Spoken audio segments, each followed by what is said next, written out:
What's going on, everybody? Welcome to today's special Tuesday Live with special guest Jerry Norton. What's going on, Jerry? Not much, man. Having a fun summer. RJ, I put in the comments that my favorite thing to do is make babies.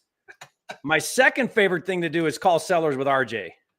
Man, what? I've never been happier to finish in second place to something. I love it, man. So today we're going to be calling leads from PropertyLeads. This is what the second or third time you and I have used PropertyLeads together.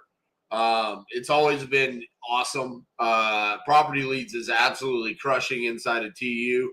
Yeah. Are you guys using PropertyLeads, or is it just? Yeah. I mean, I haven't done a lot with my students we're just starting to. But my business partners and we absolutely kill it with PropertyLeads. Like they do so good for us. Yeah. Well, I think there's power in the different types of leads that you get, whether statewide, countywide, nationwide for guys like myself. It just gives you that opportunity to really be specific about what you want to get. And also, you know, the complaint with PPL is in comparison to running your own PPC is that, you know, on PPL, you're kind of just, you get what you get, but inside of PropertyLeads, it's completely different. I mean, you can be very specific about what you're looking to get location wise. It is pretty much just like running your own PPC campaigns, in my opinion. So I'm excited for this, man. And like we always do, I have to agree. Scott said Jerry's background is fire. Oh. That's what we were talking about. I was like, Jerry, where are you, man? Yeah, it's not a green screen. That's literally the background. Yeah, that's living the life right there. I love it. So but I need to turn my thing around so everybody can see my lake view. We're both on the lake today. So yeah, I've seen yours. You should turn it around. Although your lighting gets all weird when you try to do it. Does. It gets hard. It gets really messed up. But man, there's nothing better than being on the lake, is it? I mean, it's just, I don't know what it is about water, any water, like lake, ocean, river. I just love water. Yeah. Do y'all ever get out on the water, or is it more just you're enjoying it? Oh no, we're on the boat. I mean, my kids, I pull them around on tubes and try to kill them. They have fun. I have fun because I'm trying to dump them, and it's great. Everybody wins. That's awesome. I'm more of, I stare at the lake and then I want to go down the road and play golf. That's my thing. So, all right, man. Well, let's get into it. Okay. Like we always do, you get the first choice, decide which one you want. So for everyone, while Jerry's deciding which lead he wants to call here, we do have roughly 39 leads from PropertyLeads. We just have a spreadsheet that we're going to be going off of and picking. And yes, I am boring. I'm sorry. I'm a boring golfer. Why boring? All right. Because Carlos says I'm not fun. I don't know. Carlos is a TU member. He's always got something to say. Yeah. Well, so RJ, you know, and everybody listening here, there's a bit of a strategy, right? Like there's certain things you want to look for. If you're going nationwide, you don't really care too much about that as much as you do what the urgency is, right? Yeah, I care more about the urgency and then also the condition of the property. Okay, so those two things have a you know, some indicators there. Under reason for selling, what's your favorite? Emergency reasons. Yeah, that's one of the. So the seller must pick a drop down choice, right? Right. Yeah, so I'm looking at this one here that says divorce and sell ASAP. Okay. And this came from TV commercial, looks like. Pretty cool. And this is in where? Iowa, I think. Iowa. Look at you. So I don't know anything about that. I was going to say, look at you going to the boonies right out of the gates.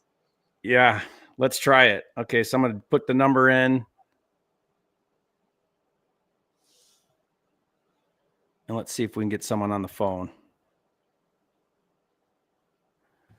All right. So guys, I'm calling without even looking at it yet. Normally maybe I'll pull up the address so at least I have that there, but let's get this off. Let's get this show on the road. What do you say? Let's do it. And this is Matthew.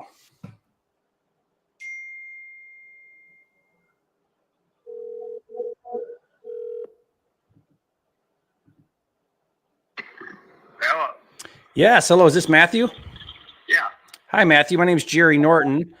Calling you about a property I believe you have for sale on Lombard Street. Yep. Okay. Good. We got your submission on our website and giving you a quick call to see what we can do to help you out here. So you're still looking to sell that property? Yeah. Great.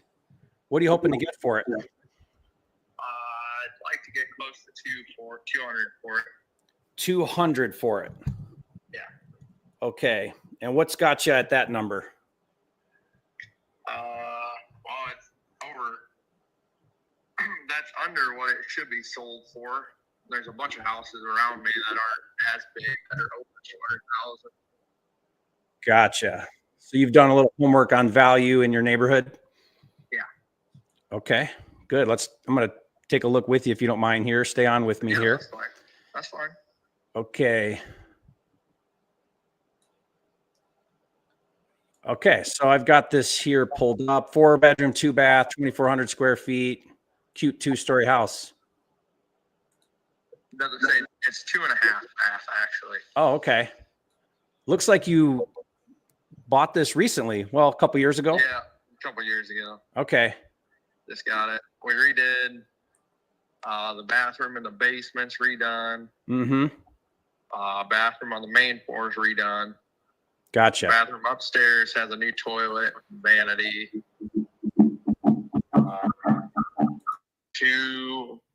3 of the bedrooms are redone. Mm-hmm. So we spent quite a bit of money on it. Yeah, sounds like it's pretty great condition. Let me ask you a question. Why not sell with a real estate agent? Yeah, that's because they take a lot of the money. You don't want to pay the commissions. Yeah, I hear you. I already did that when I bought it and when I sold my other place. I think I paid up $22,000 or something between selling my last place and buying this one. Yeah, you got to factor in, 5-6% of your sale price going to commissions. Yeah, I get that. So I figured I'd try to, if I list it with them, I'll probably list it for 230 or 235. Mm-hmm. But I don't know. I just want to get, if I got close to 200, I'd be happy. Yeah. Well, here's the thing to think about here, just to put everything in context. Zillow's got your value at 205, and that could be right on or it could be a little off. If you list it for, let's say you list it for 230 and you get full price after commissions, closing fees, and so on, you're probably right there around the 200, which is why you're at 200 direct to seller with someone like me. Am I following your logic? Yeah. Yeah, makes sense. Totally makes sense. The only problem with that is when you fill out a form like mine or you talk to an investor like me, I don't want to be buying retail net commissions. Otherwise, I'm in the same boat as you. Yeah, that's all. And so the value we bring is speed and convenience, as is, no commissions, no closing fees, all that. And we work best for somebody that's like, I don't have time. I need cash. I want to get this property and I'm willing sell this property and I'm willing to do it at a discount for that speed and convenience. Yeah. You know what I mean? Otherwise I could buy stuff at value all day long. Yeah, exactly. Yeah. So, and honestly, even with an agent at retail, if your property is really nice, you'll probably still make more money even after commissions because you'll attract the highest paying buyer in the market because you're listed.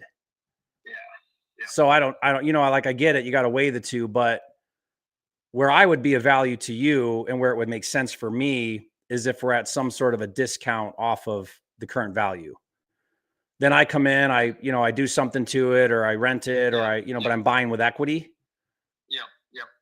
So if that's the case, I'm your guy, like if you're looking for a quick sale, but I'm going to be wanting a discount. Yeah. I would like to sell it because I got another property. Mm-hmm. And there's no sense in me having two of them. Okay. So.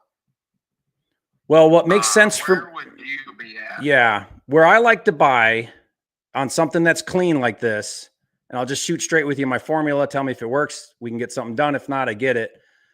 But I would want to be at about 70% of the current value.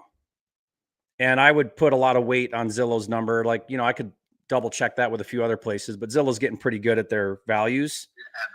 Yeah, they're pretty right on, you know, for the most part. So I would want to be at about 70% of 200. So if we can make that work, we got a deal.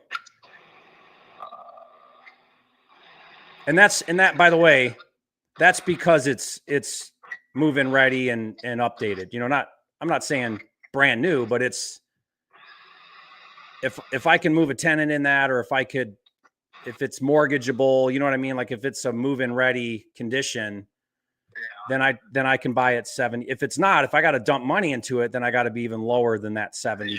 But I think you fit that profile of 70% of value, of current value. Yeah. So I would need to be at 140 and we can get it done. No commissions, no closing fees, none of that. Yeah, I really don't want to sell it. I'm going to be honest. I paid $189 for it. Yeah. I don't want to lose money. I get it. Yeah, that no one likes to do that. Yeah, especially just buying it 2 years ago. Is it vacant right now? Not right now. Okay. I still live in that one. My Okay. other property's vacant. We're redoing that one right now. I like to redo them before I move in. It's a lot easier. Oh, tell me about it. Live in remodel is, I did that with like a bunch of kids and it was the worst thing I ever did. Yeah, I did that with my first property. I lived in it and redid it. And that was the terrible thing. Oh yeah. We were in the RV in the driveway. Oh my gosh. What was I thinking? That was really Yeah, I agree with that one. Now my notes say here, you're in a divorce situation. Is that right? Yeah. How's that impact things? Like, does that create urgency to get this done? It doesn't really affect it much. Okay. To be honest with you. She's willing to wait, or you don't have to like. Yeah. Okay, but you do have two properties that you need to liquidate for the divorce. This one we bought together. That's why I'd like to get rid of it. The other one I bought by myself. That's not in the settlement or anything. The other one. No, I bought this after. But you want to sell that one too? No, I don't. Oh, okay. Sell that one. Just this one. That's where I'm going. Yeah, Yep. Just this one. Yep. So. Well, man, you set the terms. You tell me when you want to close, and if you can do it at 140, I'm your guy. Okay, I'll have to talk to her, and let's see what she says, and then we can go from there. Because she's got a sign on it too. Now, when you bought do you have a existing loan on it? Yes. What's that at, the balance? Oh, I want to say the balance on that's 160. Oh, so you'd have to write a check at closing at 140. Yeah. Yeah, that's not going to work. You don't want to do that. Yeah. What's your interest rate? I think it's 5.8. Okay, so it's not one of the super good ones. Yeah. Yeah. I should have kept my first house I bought. I had a 2.5% interest rate. I should have kept that one. Is there, what's your total payment monthly? It used to be $1,600 a month, and then the insurance and taxes went up, and now it's $2,100. And what can you rent it for? I'm just trying to figure out if there's cash flow there. Rent? Mm-hmm. You don't know? I'm going to be 100% honest. I've never rented a house. So okay. I don't know. I wouldn't be able to give you an accurate value. But gotcha. Yeah, after the insurance went up, I had to talk with my insurance agent, and I was like, that's not going to work, because it went from, it pretty much doubled in price. So we worked out, I had $500 deductibles on everything, and then I bumped them all up to $2,500. And dropped it down a lot. Yeah. So, because there is an option where we take over your payment. So you sell it to me. They call it subject to the existing mortgage. Yep. So are you familiar with that then? Yeah, because one of my friends did that. Yeah. They bought a house, pretty much took over the loan. Yeah. Everything. Yeah. But that would only make sense if I can rent it for more than your loan and cash flow. Yep. And that might be Zillow saying the estimated rent is like 1,600 out there, you know? Yeah. So that probably wouldn't be a good idea. That wouldn't be a good idea on your side. No. So, you know, I'm all about solutions. So like, what's the right solution? And if you're not in a hurry and you got a clear 160, you got a little room, assuming you could sell it for, and you know, if you sold it on market with 200 and after commissions and closing fees, you'd still clear your loan. Yeah. But most investors, I think, are going to want to be below that balance you owed to you. Yeah. For it to make sense for an investor. Yeah. That makes sense. I mean, I might be able to. Well, hold on a second. Let me just bump the value. We might be close because if I put your as is value at 220 and then I go 70% of 220, we're at 154. That's closer, yeah.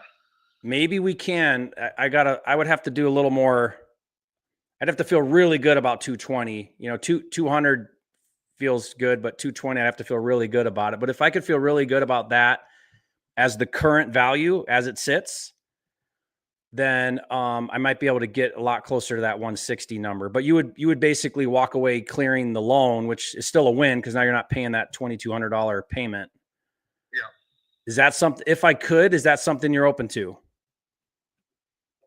I'd have to see what she says. Okay, talk to her. I'd really like to agree with you, but I gotta. Let's do that. Why don't you talk? Says. I'm not telling you I can do that, but why don't we see if that clears the X? Yeah. Okay. Tell her, say, hey, possibly with an investor 220, but that means we're clearing the loan, and that's our goal is to get out of this debt, you know.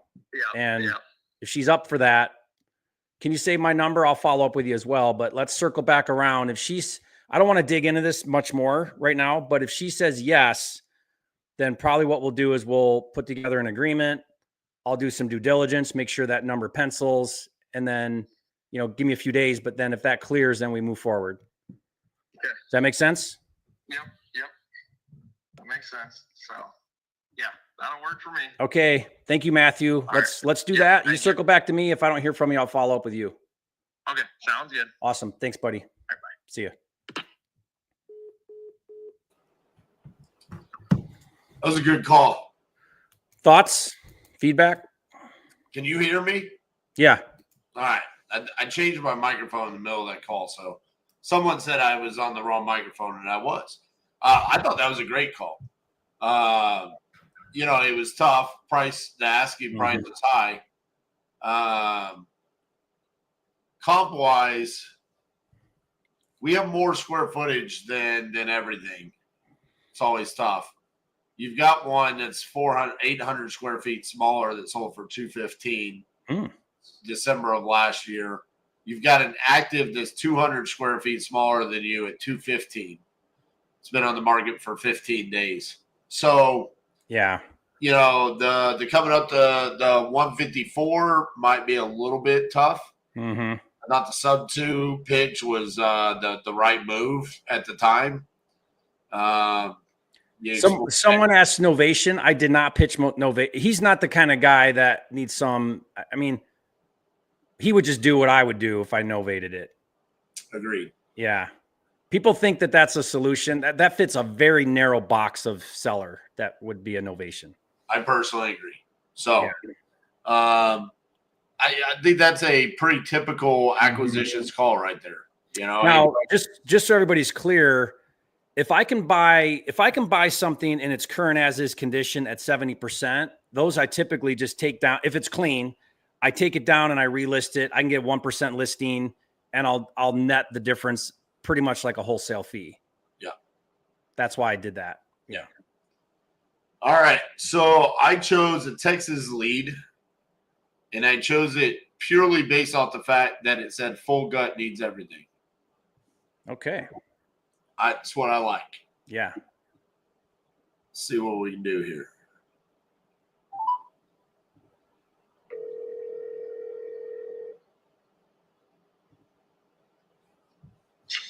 Hello.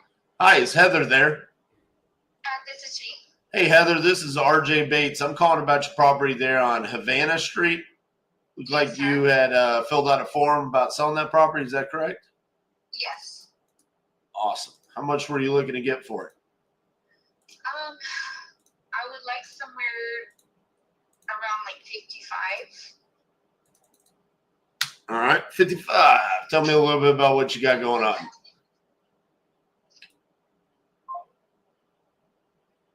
You know, this happened to me the other day. Starting to wonder if this is an RJ thing or a seller thing. What happened? Just hung up. Your call has been forwarded to vote. Weird. Now I feel like we were calling each other back at the same time.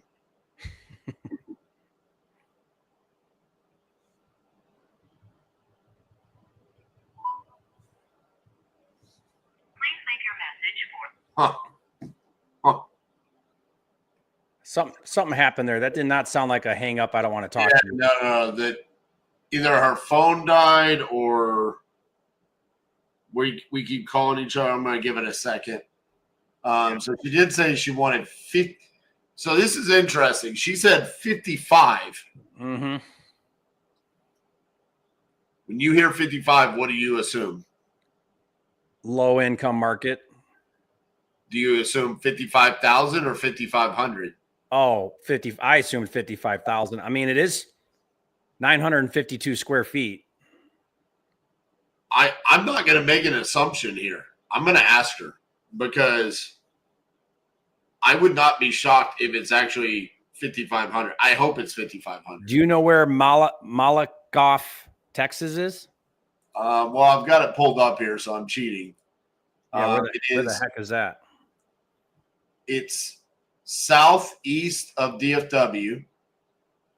How far? So it's not, but it isn't like in the middle of nowhere. So it's like when you leave DFW, you either go down 20 to Louisiana east, or you take 45 down to Houston. It's smack dab in between those two highways. So you're kind of just out there where no one lives. Yeah, I mean, I'm looking at the street view. This looks like middle of nowhere.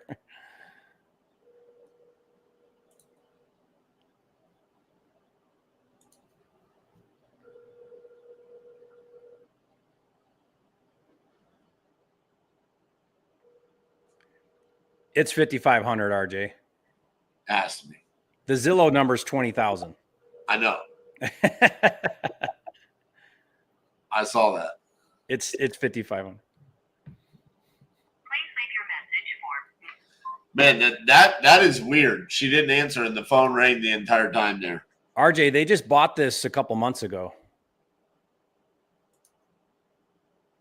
And they bought it for 20, right? Well, you'd have to tell me. I'm just looking because it's Texas. They bought it for 20. Yeah, So it 55,000. It was listed for 30. They dropped the price to 20. Went pending a week or two later. So yeah. All right, you want me to call another one? Yeah, but let's circle back on that one. For sure. Because if 20 is the value and they want 5,500, that might be a quick 10K turnaround, you know. I'm thinking it's 55,000. Yeah, they're trying to make money. Yeah.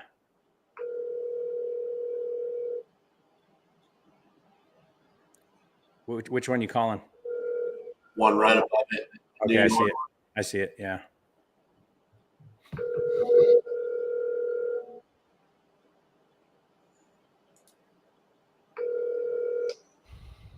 Hello, you call Madam Pacheco. Please leave the details. tone message with your phone number, and I will call you as soon as I can. Thank you. At the tone, please record your message. When you have finished recording, you may hang up or press 1 for more options. Hey, Mara, this is RJ Bates calling about your property there on Grove Street. Looked like you filled out a form on my website. If you could, give me a call back at 817-915-6860. Thank you. You know, RJ, it's fun to hypothesize like what sellers' positioning is and things like that, but you don't want to spend too much time doing that because, you know, rule number one with sellers is never put yourself in their shoes because it's distressed real estate and they're emotional and stuff doesn't make sense usually. Right.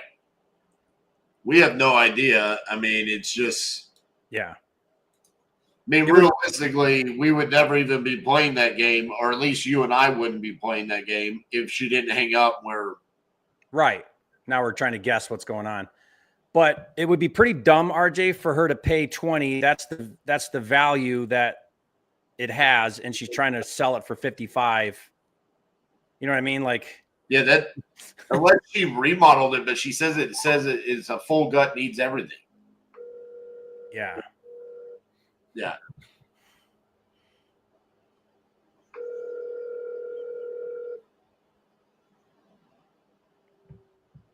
Which are you calling Texas? I went one up to Missouri. Psych. Jeff Myers with Living the Dream Out. Okay. Gotcha. You would leave a name, number, brief message, and I'll get back to you as soon as I can. Thank you. At the tone, please record your message. When you have finished recording, you may hang up or press 1 for more options. Hey, Jeff, this is RJ Bates calling about your property there on Kathleen Street. Looks like you filled out a form about selling that property. If you could, give me a call back at 817-915-6860. Thank you. All right.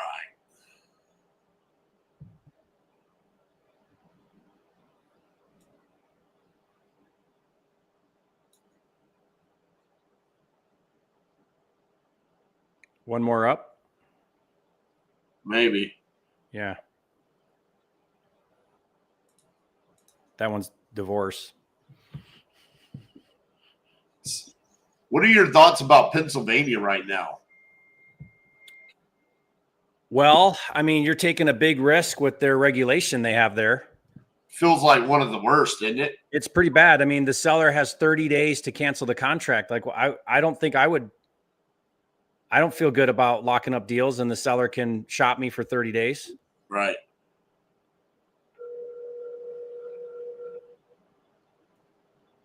Is this guy's name Diesel? For Diesel 44. Diesel 44 is his name. Call him that, RJ. Your call has been forwarded to an I'm not leaving a voicemail to Diesel. Say, is this Is this Shaquille O'Neal? and the last name's Smalls. It's like you got a big first name and a tiny last name. I'm gonna call back. Diesel Smalls. This is RJ. Hey, RJ, this is Jeff. I just had a missed call from you about the house there on Kathleen Street. Yes, sir. You still looking to sell that property? Yeah, I'm just kind of putting my feelers out there a little bit. Gotcha. Had a guy, he's supposed to buy it, but he just straight up ghosted me, so I'm just trying to look at other options here for now, until I get a, for sure go from the guy. But, yeah. Were you under contract with him, or what happened there? Yeah, I am, but the title company can't get a hold of him. It's all, the paperwork's all filled out and everything. Everything's ready to go. Just nobody can get a hold of the buyer. He's probably a wholesaler. Well, I asked him that if he was, and he said no, he's not. It's probably because he doesn't watch me and Jerry Norton on YouTube. Okay. See, if he watched me and Jerry, he would have just told you, yes, I'm a wholesaler. And then when he couldn't perform, he would have told you why he couldn't perform. What? Yeah. How much were you wanting for the property? 65,000. All right. To be honest with you, I have an under contract with that other guy at 62,000. I said that was fair. Yep. But yeah, I mean, he hasn't turned in any earnest money. He just straight up ghosted me. I mean, he's did quite a few deals with this title company this year. You know, decently reputable person on their end, but yeah, just nothing the past week or so from him. So, What's the closing date? the 8th of August. That's what the contract says. So technically speaking, because he did not deposit earnest money, you're not under contract with him. Well, you know, it was a pretty simple contract. It doesn't specifically say that in there. It doesn't but, have earnest money on there. Well, it does. It does say delivered within 3 days. So, yeah, I mean, I guess you could look at it that way if you wanted to. So, I mean, 65,000. I mean, I'm assuming the property needs a little bit of work to it. yeah. So, I was going to go in there and redo or put new flooring down and paint, and just the cabinets are pretty salvageable. I was just going to paint the cabinets white, and then put some siding on the house too. It's got a new roof, so I'm not worried about that. So, yeah. What was it? Were you living in the property? Was it a rental property? What was it? No, I bought it for a flip property, and I was just kind of putting some feelers out there, just seeing what could happen. Gotcha. Yeah. So you bought it for 40 a couple, what was that? Like 2 months ago, 3 months ago? Yeah, something like that. And you bought it off the MLS? Well, it was listed for a little while. The tenants that were in there were not letting buyers come in to look at it. They'd been there for like 25 years. And I actually bought the house across the road from him and kind of caught wind of what was going on. It was off the market. It was on hold there for a little bit, and ended up, shooting him an offer over. And he said, that's fine. Got the tenants out of there, and I set up and take it off his hands. So, Gotcha. Hold on 1 second for me. Did that fix things? I don't understand. All right. So I'm wondering if the issue is if this guy that came along and has it under contract for the 62,000,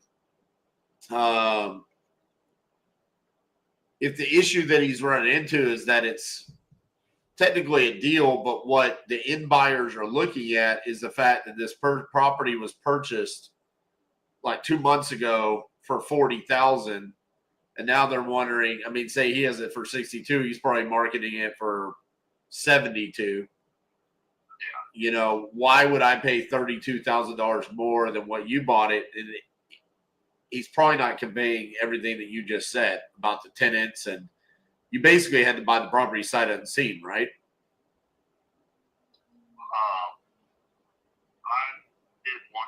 I did a walkthrough. Gotcha.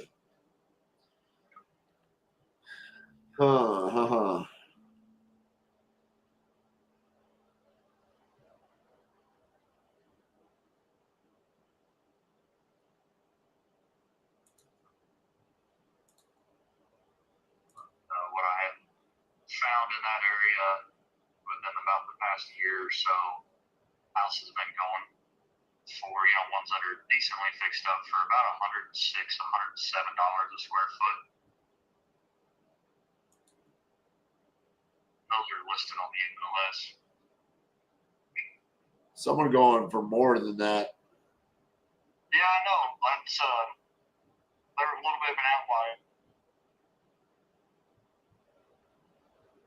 So you were kind of putting the ARV somewhere around that 110 range.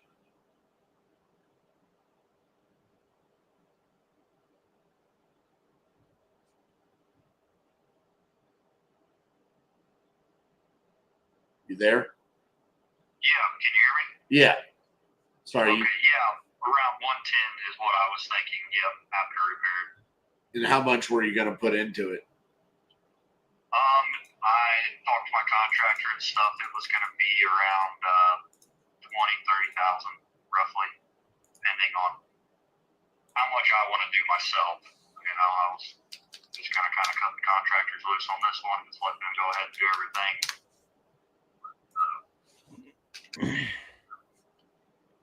Somewhere mid-20s, I would say. You were going to make somewhere around 30. Yep, that's the point. Yeah.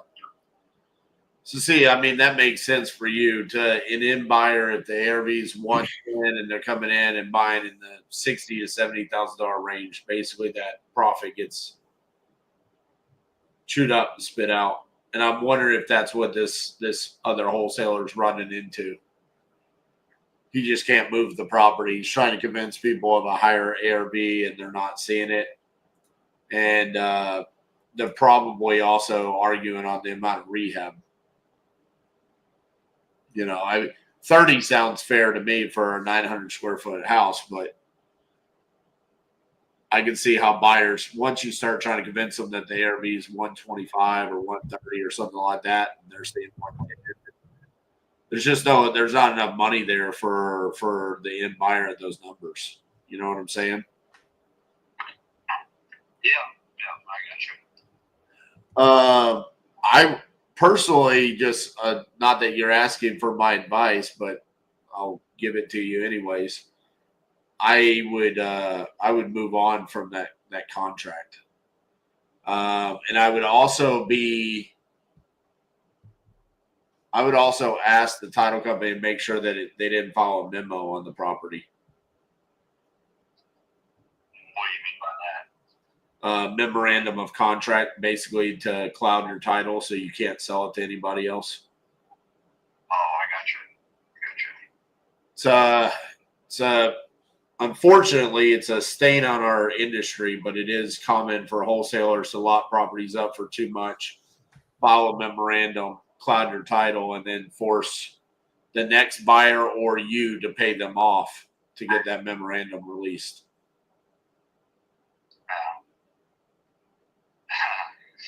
Yeah, that's not gonna fucking happen. But I'm just telling you, it happens all day, every day, and I would call and ask that title company, like, hey, they did not file a memorandum on this property, right? Especially with no earnest money, because the title company, if they know about that, they know the earnest money, it would assume that's a fraudulently filed memorandum because it's not even a properly executed contract. But right. He's out of, he had 10 days to look at it and back out with an inspection and all that. I mean, somebody did come out and take pictures of it, but there was no formal inspection done. Right. He's a wholesaler. Yeah. It could be avoided, I would think. Well, technically speaking, you could Kansas City shuffle his ass and just go after him for specific performance. Because he's outside of his inspection period. Not that there's any money to be made in that, but you could scare him. That would be a text that you could send him and be like, "Hey, man, I need to know what you're doing, or we're gonna have to come after you for a specific performance." I don't know. I mean, from my perspective, I mean, in the mid 60s, I don't see it working out. I'm a wholesaler myself. That's why I'm as knowledgeable as I am about this. But I just don't see the numbers working for an end buyer. I mean, where you bought it was a good deal. That's where it would need to be purchased. Right. So it's either, slap it on the MLS, try to get an owner occupant in there, or just flip it. Yeah. I got a couple other projects running right now and just trying to just get this one, put feelers out there, see what would happen. Trying to free up some cash. Man, I would free up that cash by listening back right smack dab on the MLS with better marketing. I wouldn't do anything to it. Yeah. I put that sucker right back out there for 70. Yeah. Do you just do wholesaling, or do you do any buy and hold, or? flips? Or? I've done everything you can do. I tried to bankrupt my company by doing everything all at once. I like to just wholesale now. But I've been doing this for a decade at this point. So yeah, I've done pretty much anything you can think of. Yeah. I'm just curious. I got another house just across the road there. It's all fixed up and everything. I didn't know if you'd be interested in buying whole or not. You gonna give me equity with it or just cash flow?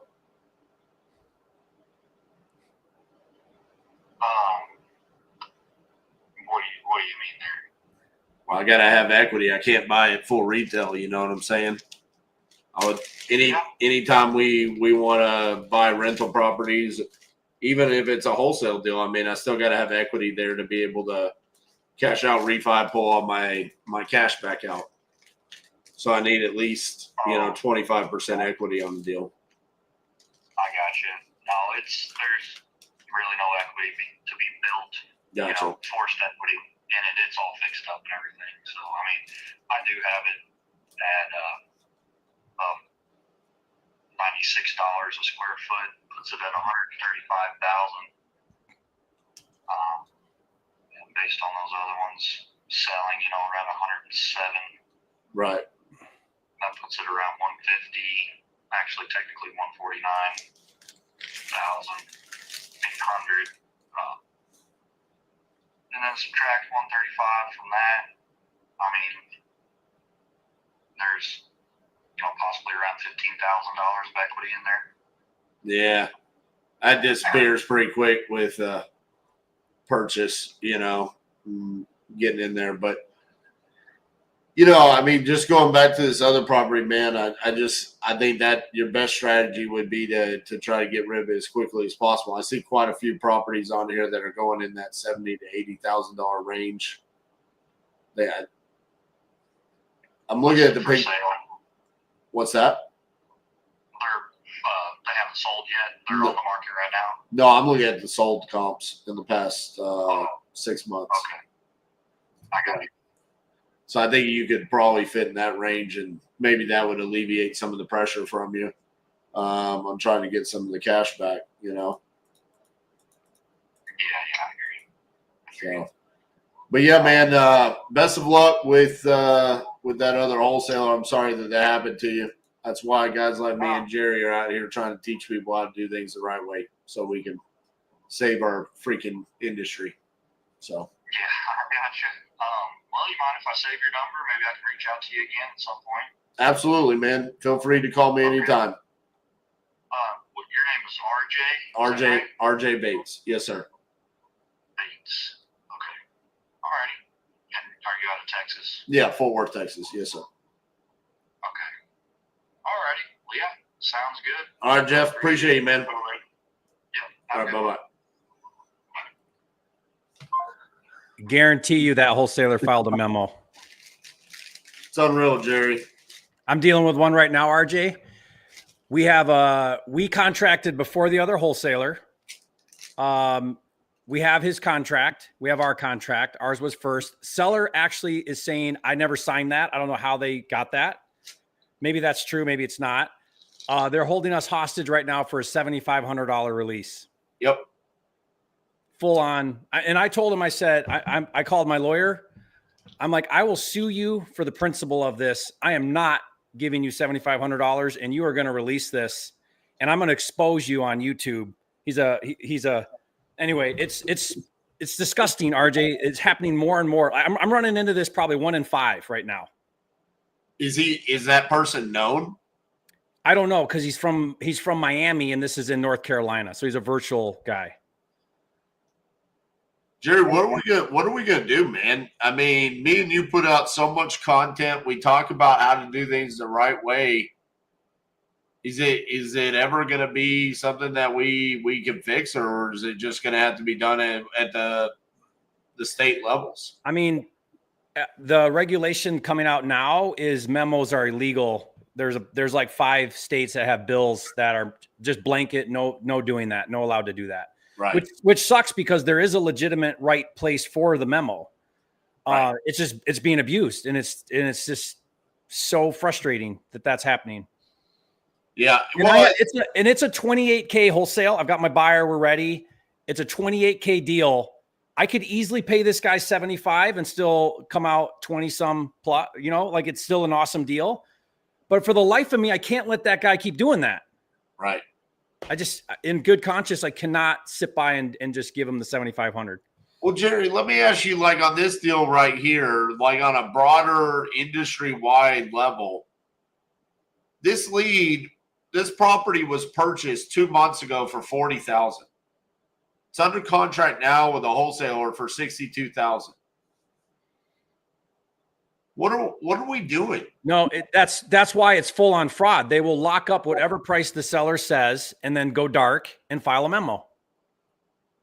I mean, imagine doing that 10 times a month, and then you hijack, you hold hostage the seller and the real buyer.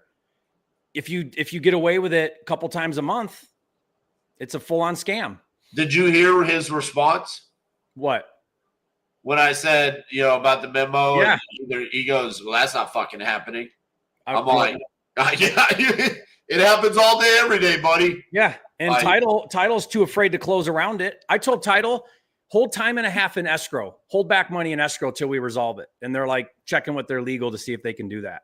Yeah, it's crazy, man. You know what though? Going back to that deal. I looked at a comp. It's a little old. It's over a year old, on the same street, couple doors down, same two bed, 1 bath, same square footage, remodeled, sold for 100. Yeah. So you're right there on that.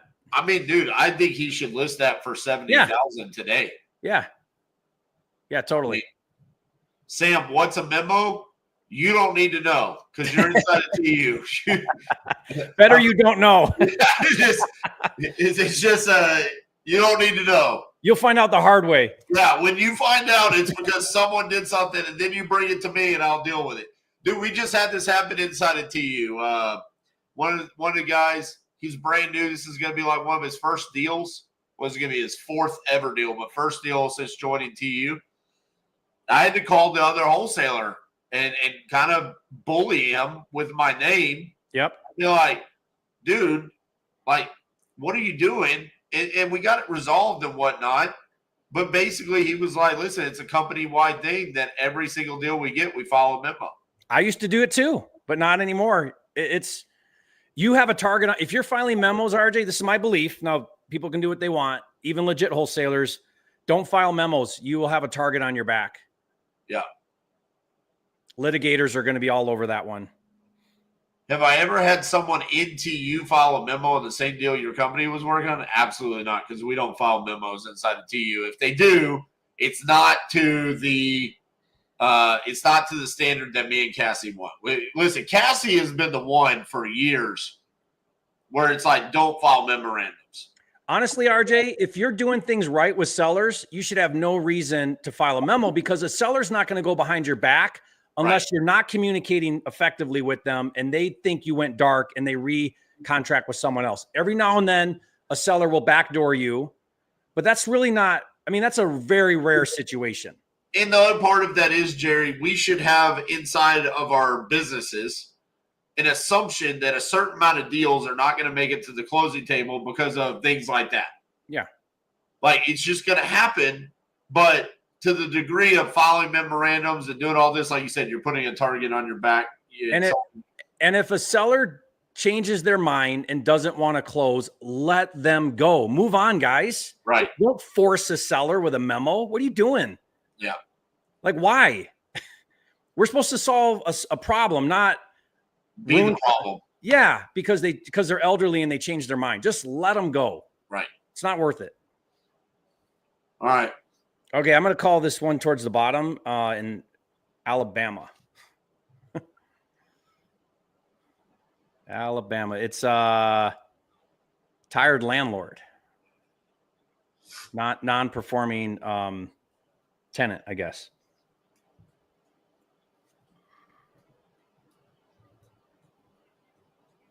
It's the first time I've ever popped pills on a live. Not me. Allergies are killing me, man. Oh, it's those kind of pills? Yeah, not the other guy. Oh, 25140213332. one more time. What the heck? Your call has been forwarded. Okay. All righty then. Fine. I like your tired landlord conversations. Do we have any more? That was the only one. Oh, really? Yeah, I like it when Jerry talks to tired landlords. Why? Well, for one, me and you believe the same thing about tired landlords, but they're just so direct. Yeah. I mean, I just get right at it. Like, Right. it's my favorite conversation because you don't have to be delicate around their experience, their situation. Let's try this one up here on Center, Texas. Center, Texas. I thought you were going to call on that one. I'm just curious where Center, Texas is. Yeah, me too. I'm wondering if it's right in the center. It's definitely not. It's Yes, hello. This is Jerry Norton. I'm calling for Dominic. Is that right? Yeah. Hi, Dominic. I think you have a property you're looking to sell on Texas 87 South. Yeah.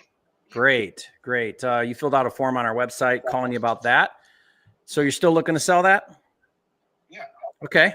Love to see if I can help you out. What are you hoping to get for it? 250. 250. Okay. I got you pulled up here. Wow. Looks like, is this sort of an estate area? Looks like a kind of a farmhouse type property. Yeah. You're on 1 acre, built in 77, 3-bedroom, 1 bath, 1,500 square feet. Is that right? 2 bad. 2 bath. Okay. And my notes say here that you've got a non-paying tenant. Is that right? Yeah, it's vacant. Oh, it's vacant. So you don't have a tenant situation going on. No. Okay, great. Well, that makes things a lot easier. And tell me again what number you said? 220? 250. 250. And what's got you at that number? Because I'm showing the Zillow value at 183. Okay.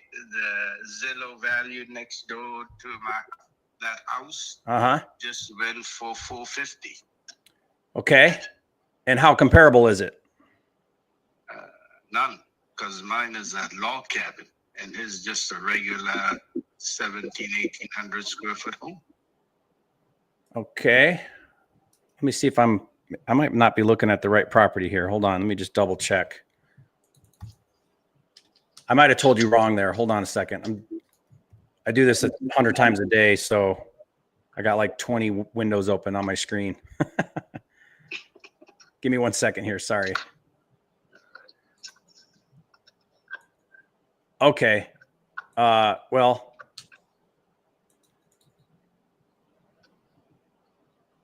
Yeah, the next door neighbor, right next door. I mean, not even skip a house, right next door. right next door. Go ahead. 50, 450 right next door. right next door. If you Do you have the take address? the fence off, I don't know. You don't know the address? Honey, you know the address of that neighbor? I have to look it up. Why don't you look it up? I'm going to look for it as well. Okay, let me see. Yeah. How long ago did that sell? Oh, about 6 months ago. Okay, so it's recent. That's good. It went for 450, and it was appraised, or the tax paper says 100 something. What do you mean 100 something? You know, people who pays the tax on that property, Uh-huh. the value, like you just said, mine value is at this much. Yeah. His value was almost 100 something too. Okay. And then it's 450. Is this the house to the left or right of you? What would be? If you're facing your house from the road. Yeah, so it'll be the right of me. The right of you. Okay. So Did you find it? I mean I'm looking at the Street view. Okay, that looks, is that a manufactured home? Like, what is that? What's that? Yeah, here's what I would say. I think that might be an anomaly. Like maybe that was a package deal or something. I could find out what went on there. But well, interesting part is Yeah. after she bought that house, she wanted to buy mine. why didn't you sell it to her then? Well, mine was like not maintained well enough. Uh-huh. 1162 All right. State Highway 87 South. So she wanted to buy mine for whoever, whatever reason, to spread her acreage or have a friend, neighbor, sister, brother to live there too. Okay. And it wasn't in the condition she wanted it because it, I haven't been there for a long time. But she says after it's fixed, she might consider buying it. Well, yeah, but if she paid $450 next door and you're asking $250, wouldn't that still be a deal for her? Well, we didn't come into a price. We didn't Well, come into a price. Right. Well, but didn't you tell her $250? No, we didn't come to a price.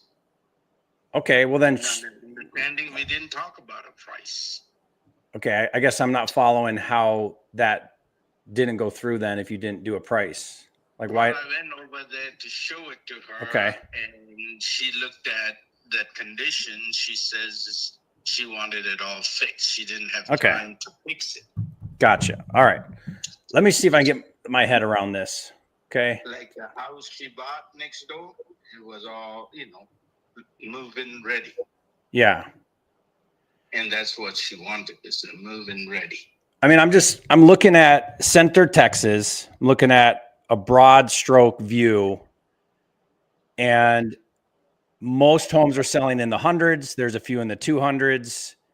I see one at 500. If I click on that, I imagine that's something special is going on there. Yeah, it's 4,200 square feet for that one. Okay. So the difference between theirs and mine is a log cabin. I understand that. Why are you giving that so much value? Because just the log itself is about $300,000 wood. Mm-hmm. In wood. In wood. Okay. So if they were to burn down and you want to replace it, it would be just $300,000 just for the log. The insurance company told me. Well, if you're asking $250 and you can sell the wood for $300, Yeah. That's what I'm why saying. not? Why not do that? I'm giving you a deal. Okay. It was inherited in 2004. Okay. Okay. The parents passed on 2004. Uh-huh. And I just kept it around for me to retire to move there, but it so happened that I didn't, go. And since 2004, I kept it. Okay. But when I was renting it before, it was like $800 a month. That was like 12 years ago. Okay. And now, I just kept it that way. It's 2 acres. And I never went down there because my wife got disabled. So I never had a chance to go down there to maintain it. I see. How long has it been sitting vacant? Maybe 2 years. Yeah.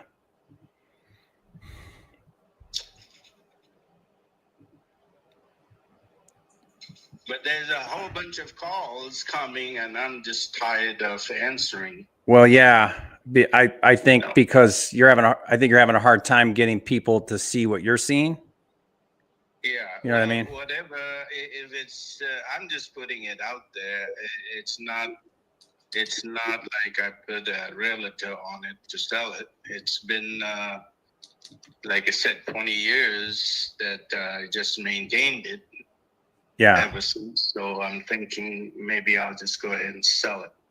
I would list it with an agent. You'll find out real quick what the market thinks, Well, it's not the market thing. The next door went for 450. What else do I need to know?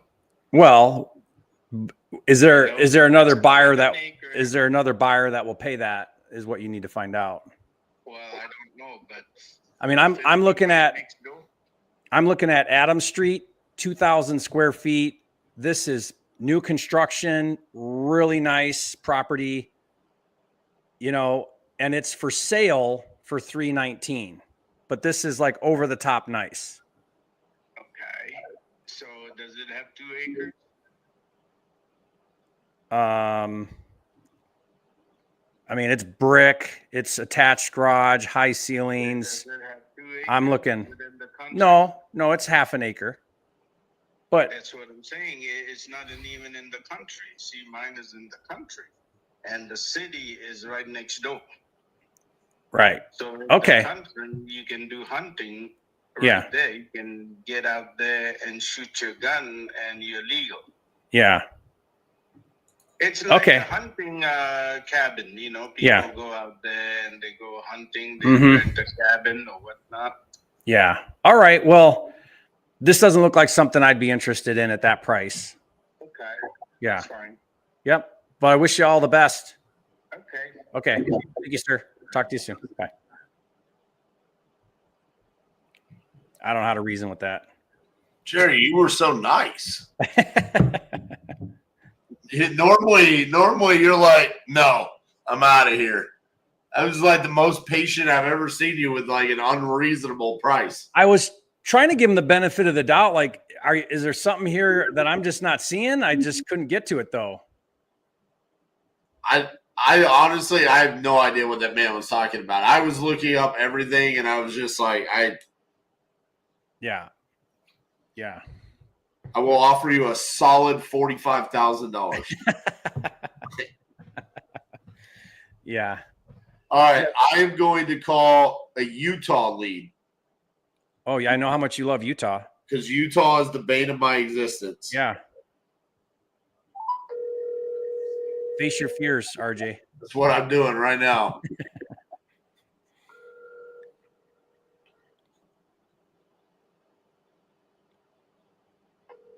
Which one, RJ? Helper? Helper. Yeah. I've never even heard of that.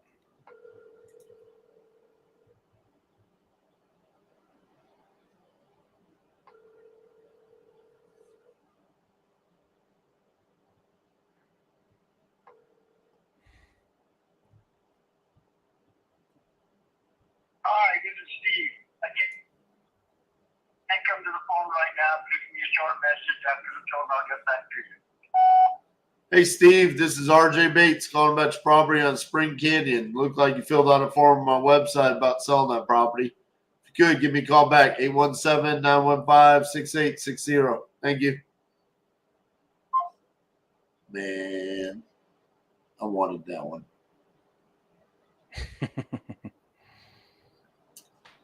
There's a Wyoming lead that's almost in Montana. If you There's people there, huh? if you want to get crazy, The Cowley? yeah. Let's go. I just hate their reasoning. 90 days and they want to sell without an agent. Yeah. Someone put on their asking price. Yes.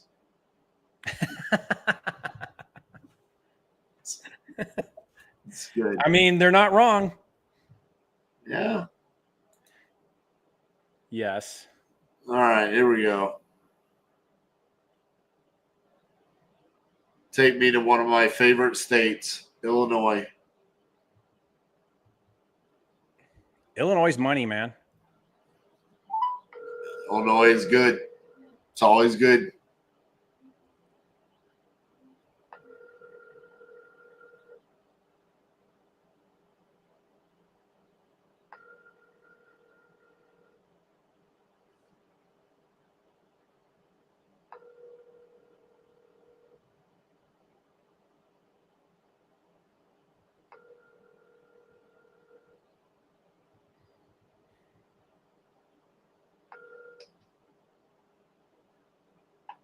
your message for Maria. Hey, Maria, this is RJ Bates calling about your property on Water Street. Looked like you filled out a form about selling that property. If you could, give me a call back at 817-915-6860. Thank you. You know what's not good? Kansas. Mm. You like Kansas? I can't say I do. Isn't it funny? Like, it's just there's certain locations that just. I like Oklahoma City. I really like Tulsa. Hey, Tulsa. what do you how do you feel about relocating as their reason? Don't like it Yeah. Why don't you like that? because it doesn't scream motivation. Mm-hmm. It screams I need money.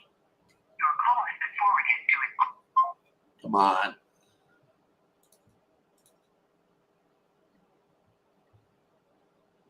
Yeah, relocating doesn't really tell you anything.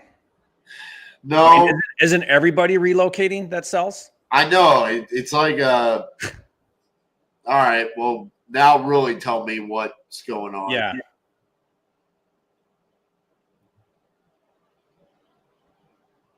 They should take that one off the drop down menu. Because it's a lot of them say relocate, because you don't have to tell anything when you say relocating. Right. It's sort of a way out of putting down a real reason.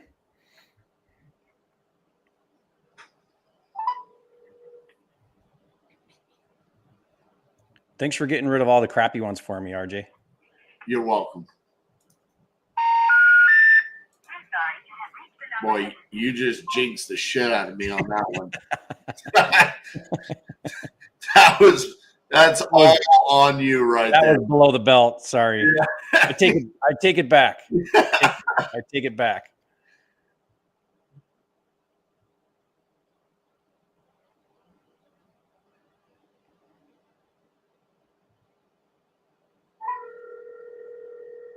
RJ, do you still find Texas towns you've never heard of? Yes. Hello? Hi, is Freda there? This is she. Hey, Freda, this is RJ Bates calling about your property there in New Waverly. Looks like you filled out a form saying that you were looking to sell that property. Is that correct? Correct. Awesome. How much were you looking to get for it? Well, I'm shopping around and I'm getting estimates. Where are you shopping? With real estate people, with the people that buy as is. That's me. You found me. All right. Forget the rest of them. The rest of them aren't as nice as me. All right. What's the reason why you want to sell? Relocation. All right. Where are you going? New York. Oh, wow.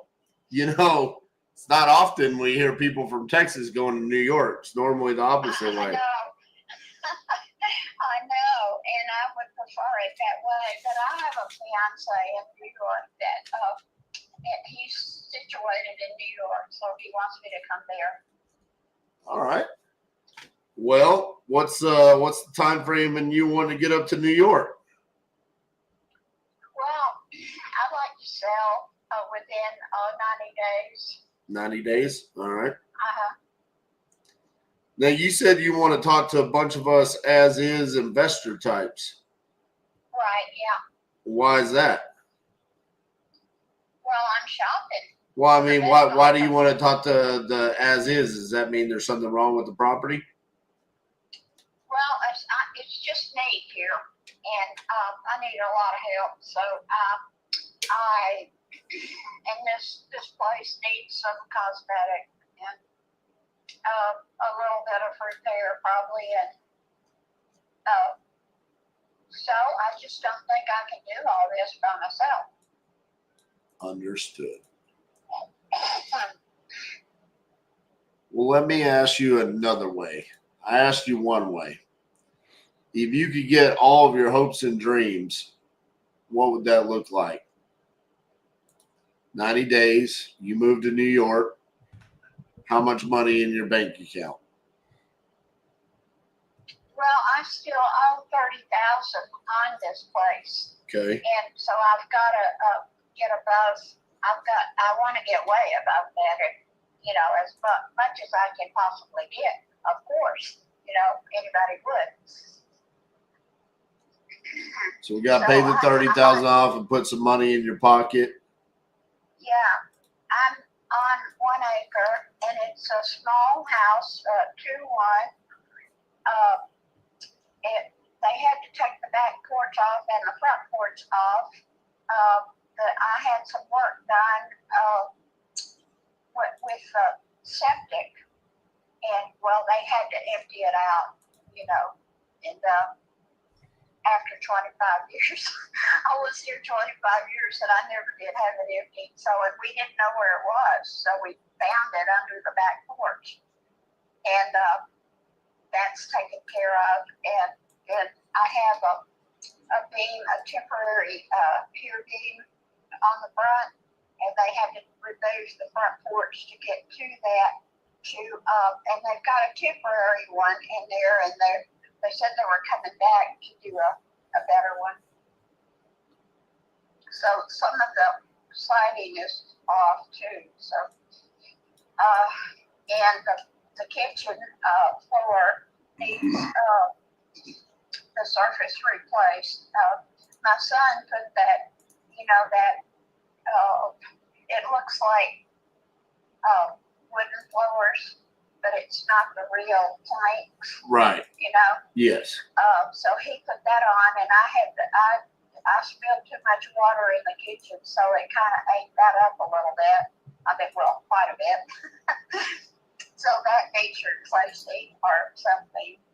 And because the little board things kind of came up. And the bathroom floor also needs that replaced in there.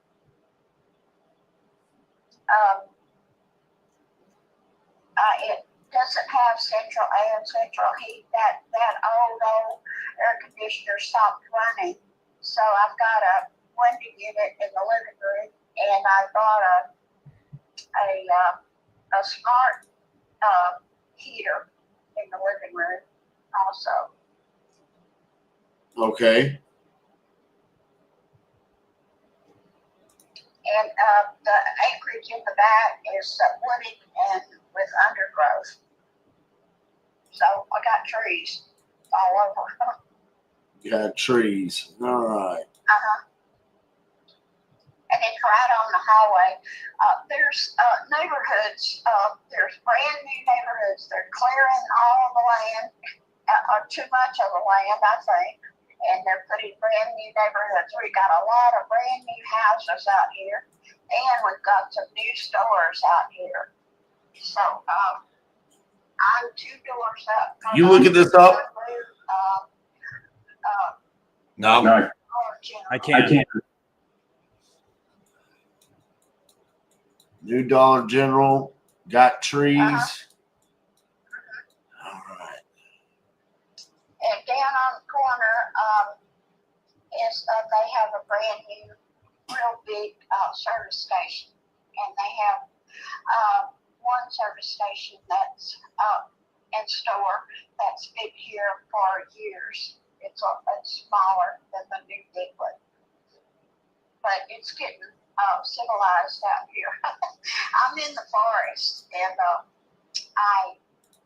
I hate to see them clearing so much land. I know it's crazy how many new houses they're putting around you. I mean, they're just clearing the land. I know. They're cutting too many trees, and the traffic is really getting a lot more than we used to have. Well, we used to not have so much, but now we do. Right. Let me. What did you say your name is and your company? My name is RJ Bates, and my company is Titanium Investments. And I am Titanium yes, Investments. yes, ma'am. and I am the owner. That's great. It's good to be the owner. It is. Some days. Some days it's not. I get that. Yeah. All right. I want to ask you a question. If I were to make you an offer today and it was a good one, would you accept it? Well, I can't answer that until I know what it is. And I'm shopping. I am shopping around. Well, that's what I'm saying. I mean, nobody wants to be shopped, you know? Shopped? Yeah, I don't want to be shopped. I want to be picked. That's why you're the owner of a company with your attitude. Exactly. Well, I mean, my thing is I want to make it a win-win. I want to get a property where I can come in and I can do repairs to it. Sounds like your house needs that. I want to offer you a fair price for that property, and then I want to come in and I want to be able to make profit off of the property after I purchase it. So, Of course. so that's Oh, and my I do have intentions. a barn. I forgot to say I have a barn. Okay. So, but going back to what I was saying is like, what do you want, right? You want to sell your house, have 90 days. You want to move to New York, and you want to have X amount of dollars in your pocket. Exactly. So there is a potential situation where we could see eye to eye today. That's all I wanted to know. Well, I'm not going to commit to today.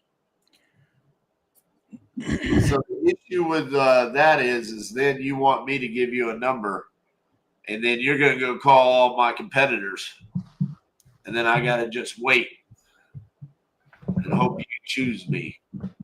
You know what I'm saying? That looks like the deal. I don't like that deal. Well, what do you want to offer? You haven't even seen it. You mean you would buy a car without looking at it? Well, funny enough, let me tell you about a story about me buying a car. So, Okay. see, you didn't know who you're talking to. RJ Bates is crazy. See, I don't like car shopping because when I go car shopping, the car salesman wants to tell me everything about the car. And I don't want them to tell me everything about the car. I want to know very few things about the car. I want to know, one, when I sit in it, am I going to be comfortable? Two, is my music going to sound good? Three, is the air conditioning going to blow cold? And four, when I hit the accelerator, am I going to go faster than every other car on the road? That's all I really care about. That sounds like the car I want. Exactly. So the last car I just got, it's a 2024 or 2025, however they do the years of cars. I think it's a 2025 Mercedes EQS 450 something numbers. I don't even know what it is. I didn't see it. They drove it to my office. He came in my office. I signed the paperwork. The first time I ever saw my car is after I had already purchased it. I never even drove it before I owned it. So in regards to buying a house without seeing it, absolutely. That's what we do all day, every day. Now, will I eventually come see it? Yes, but that's only after you say yes to whatever I'm willing to offer you for the house.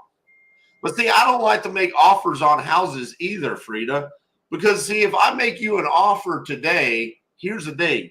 You have a number that you want.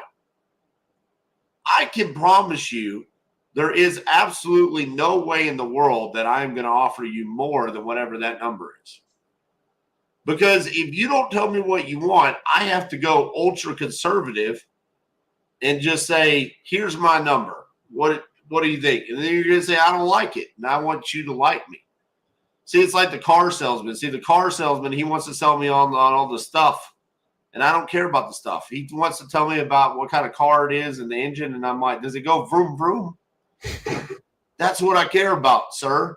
And so for you, I just want you to tell me, how much do you want for your house? And then I'll say yes or no.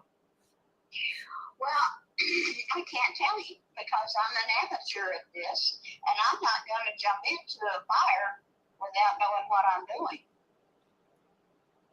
You don't sound like an amateur. I talked to amateur. You sound like you sound like you've negotiated a time or two. I'm pretty good at getting numbers out of people, and you right now you are not giving it to me. So let me ask you this: you want to get up to New York? You want 90 days? How many of those 90 days are you going to take shopping?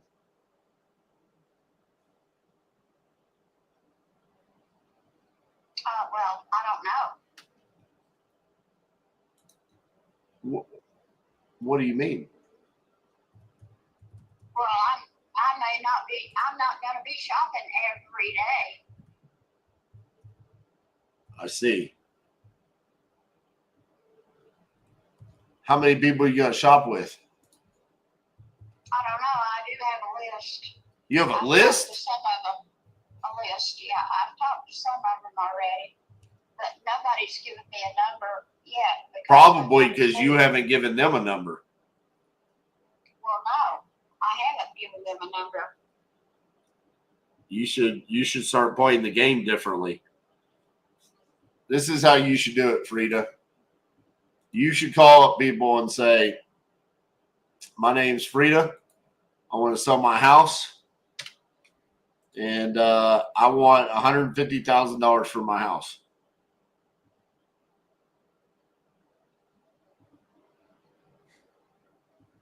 Well, is that what you're offering?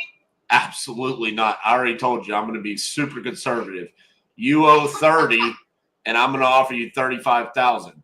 But see, you should have told me 150,000 because then I would have been a much higher offer, but you forced me to say 35,000. Well, then we can't work. Boy, now it's your turn to tell me the number you want.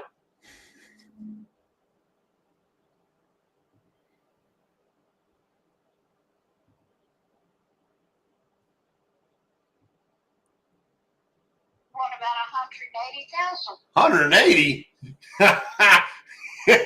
You said I'm an amateur. Freda, I'm about to hire you.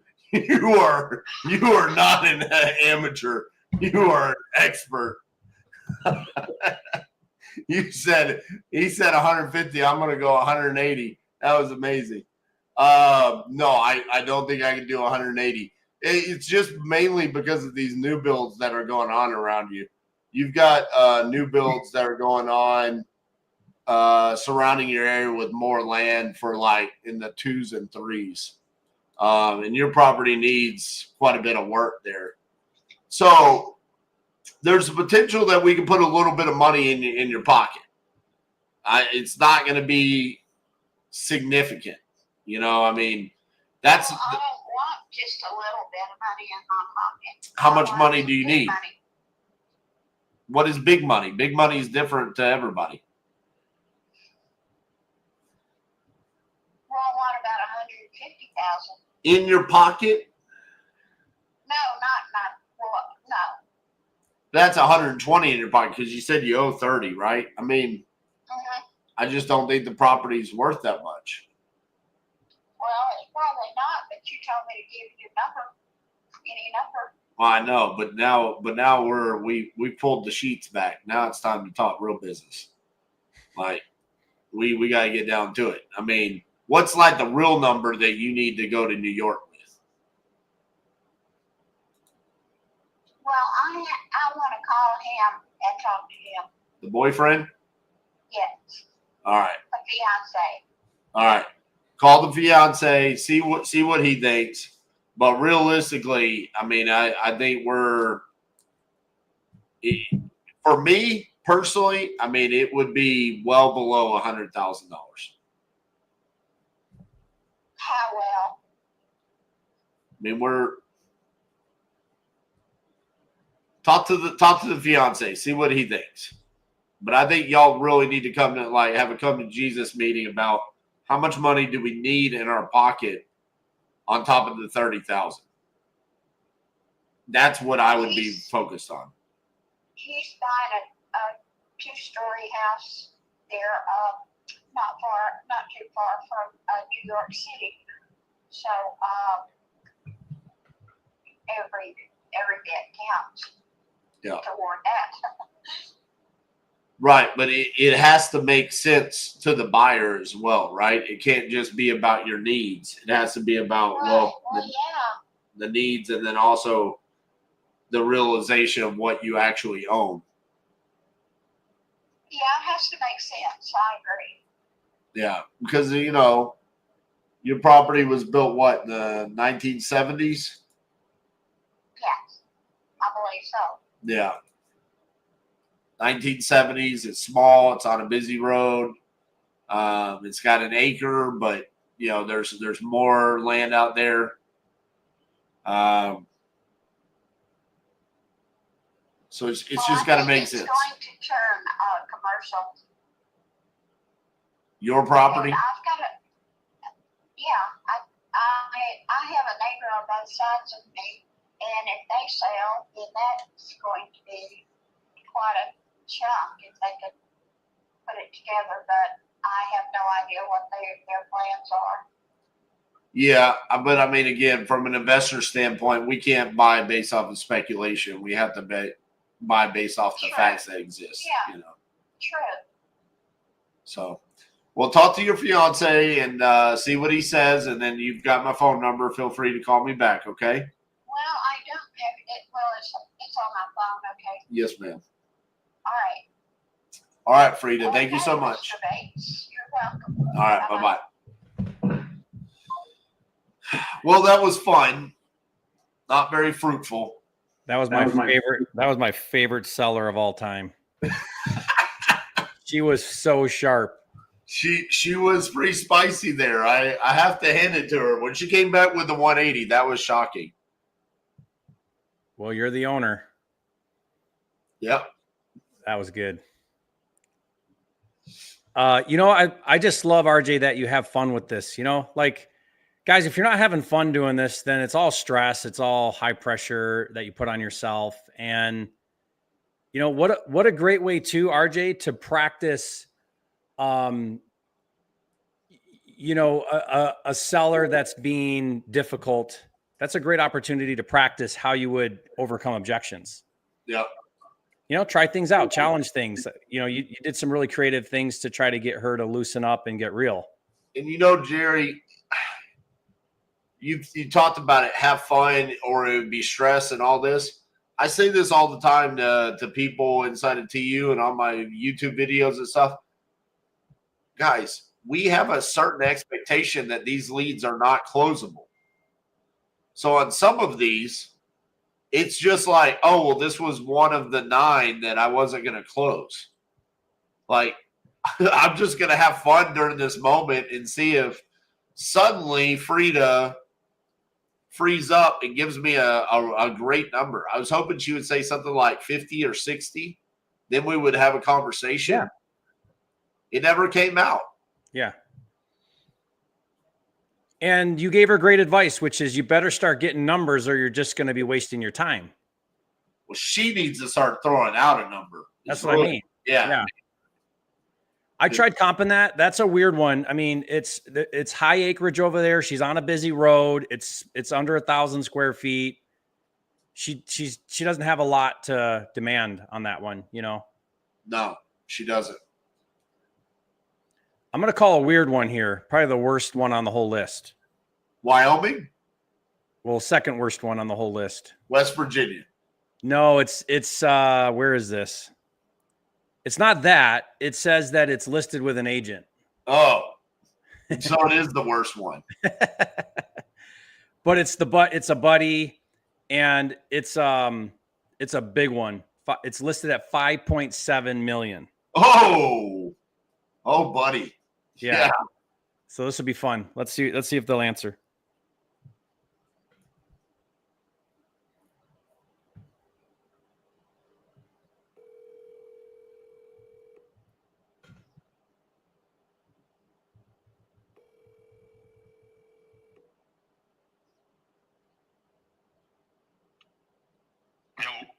Yes. Is this Alberto? No, this is not Alberto. You got the wrong number, bro. Is this Alberto's real estate agent? No, this is Lawrence Benson. Lawrence Benson.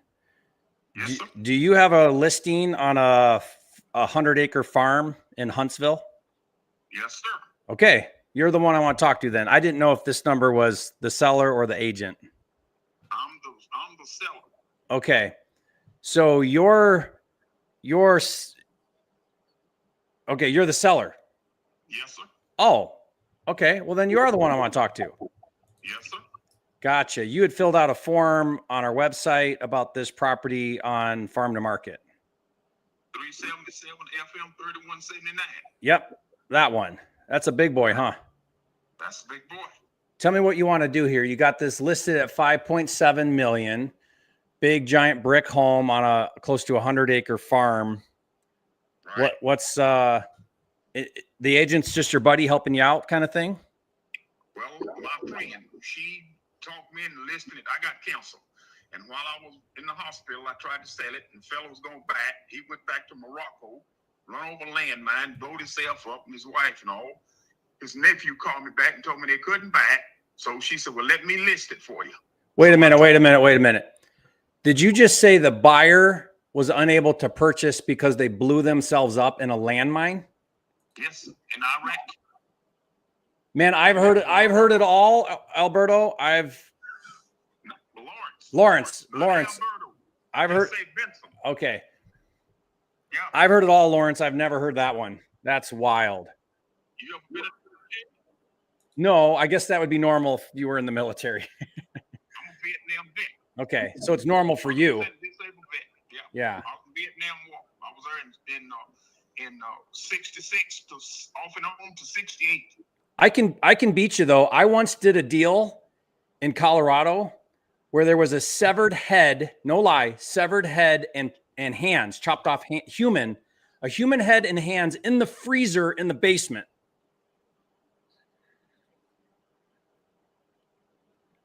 So anything goes, I guess. In California. Colorado. All equipment, tanks, troops, and stuff over, and I brought back dead bodies. Wow, that's crazy. We'd go twice a week.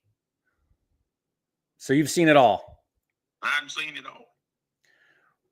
Well, Lawrence, what do you want to do on this property? I mean, you're looking for a very unique buyer at 5.7 million. It's 5,750,000. It was listed for. Well, they appraised it at 7. At 7, you're asking 5, but that's a very unique luxury buyer that's going to do. If I get 5.5, if y'all buy it for 5.5, I'd be satisfied. Well, I mean, you're going to net that anyway if you get a full price offer right now. Yeah. How's that a deal for me? Well, if you want to pay 5.5, there it is. Okay. Well, just so you know, when you fill out a form like that, you're going to attract investors like me that come in with cash. And I'm not going to take a 50 to 70% loss. I'm not going to do that. Okay. Then ain't nothing wrong with it. Ain't nothing wrong right. with it. And all, it's a cattle ranch. I got cattle on it. Got a 40 by 50 barn with a concrete floor. Got a 26 by 60 shed. Got a corral. Got black pipe fence all the way around it, about 1.5 miles. Got a front gate. I just put a new opener on it and all that kind of stuff. New water treatment system.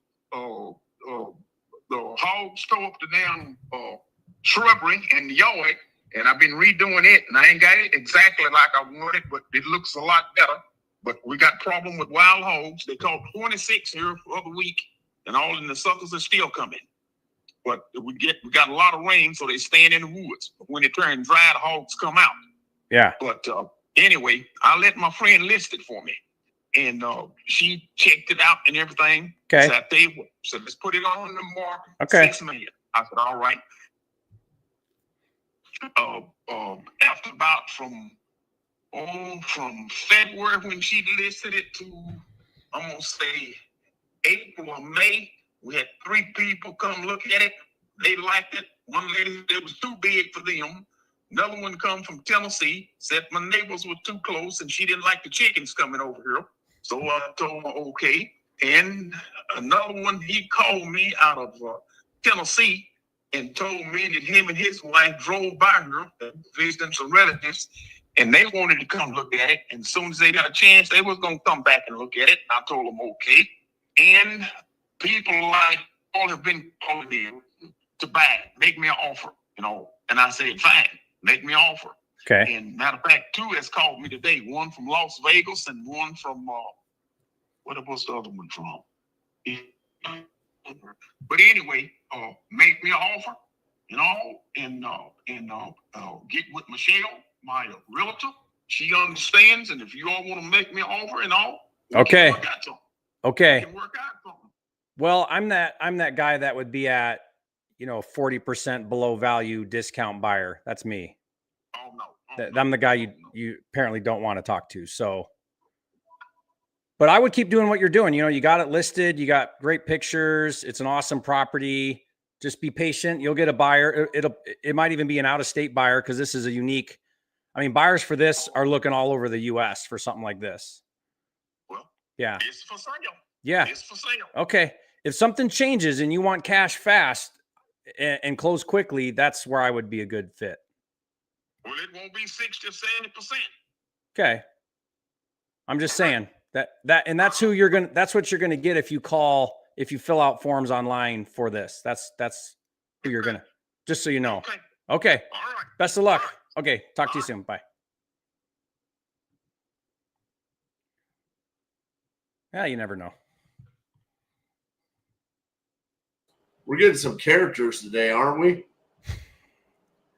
I mean, if I was paying $5.7 million, I wouldn't want the neighbor's chickens coming to my yard either. Just saying. I do want to go on a wild hog hunt in Texas. Can I do that with you, RJ? Let's do it. We shoot them with a 50 cal from a helicopter. Only if we are filming that for YouTube. Definitely. One of us is shooting the hogs while the other one's on the phone with a seller, and then we alternate. Yeah, because we don't want to feed our audience something they don't want to know about. Like, it's got to be calling sellers at the same time. Exactly. All right, here we go. We got to get something today. Yeah, let's get something. We've had some good calls. It's not contract. Hello? Johnny.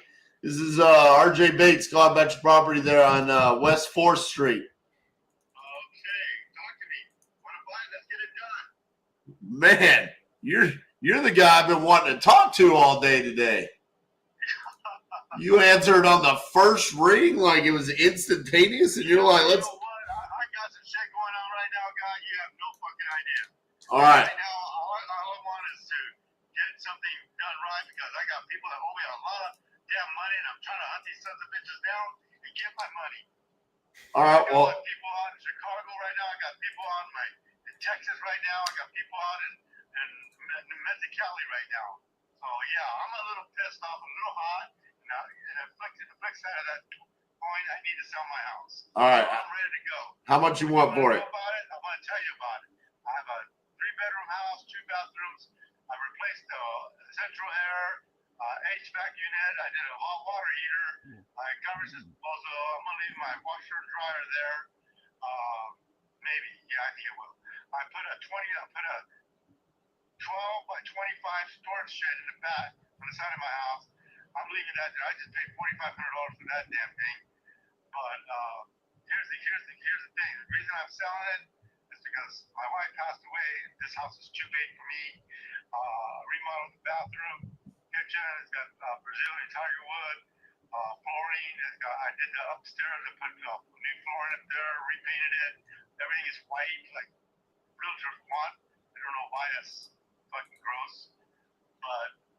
Anyway, I did all that work. It's got a privacy fence all the way around the property that I installed, so it's completely enclosed, so you can let your pets out. They will not come out. And I got the biggest lot on the property, too. It's a cul-de-sac type thing. So I'm ready to go make this happen. I've been lowballed multiple times by multiple people your stature, so let me see what you got. Let me see what we can do. I can just say yay or nay. Well, that's what I want to do to you. I don't want to lowball you. If you just make me throw a number out there, that's what's going to happen. So how much do you want for it? Well, this is where I'm at. I owe 122K. Excuse me, yeah, 122K. I own the house. I have to walk away. The house was appraised at 280. I want to walk away with at least 150K, 145K. That's the lowest I can go. So I gotta have 255K to walk out. And that'll pay the mortgage off, or you can just pay off. You can keep the mortgage, turn it over to you. I'm making $900 payments to that, and you can keep the house, make payments, and just pay me and buy me out. We can go that route too. So I'm ready to go. All right. So you owe 122. Yeah. How much cash do you want to just walk away? 145. That math doesn't math. 145 plus 122 is 267. You said 255. Oh, okay, 267. That's where I'm at. Oh. I like the 255 better. Well, I can make that happen. All right. I'll make more. I can make more on the payments. I'll drop it down to about 106K, and I can put it right pretty close about 155K, and I can walk away with 148K. All right. 145. Do you need that, or like you need that cash, right? Well, that would be nice, yeah, because You don't want it in payments? no.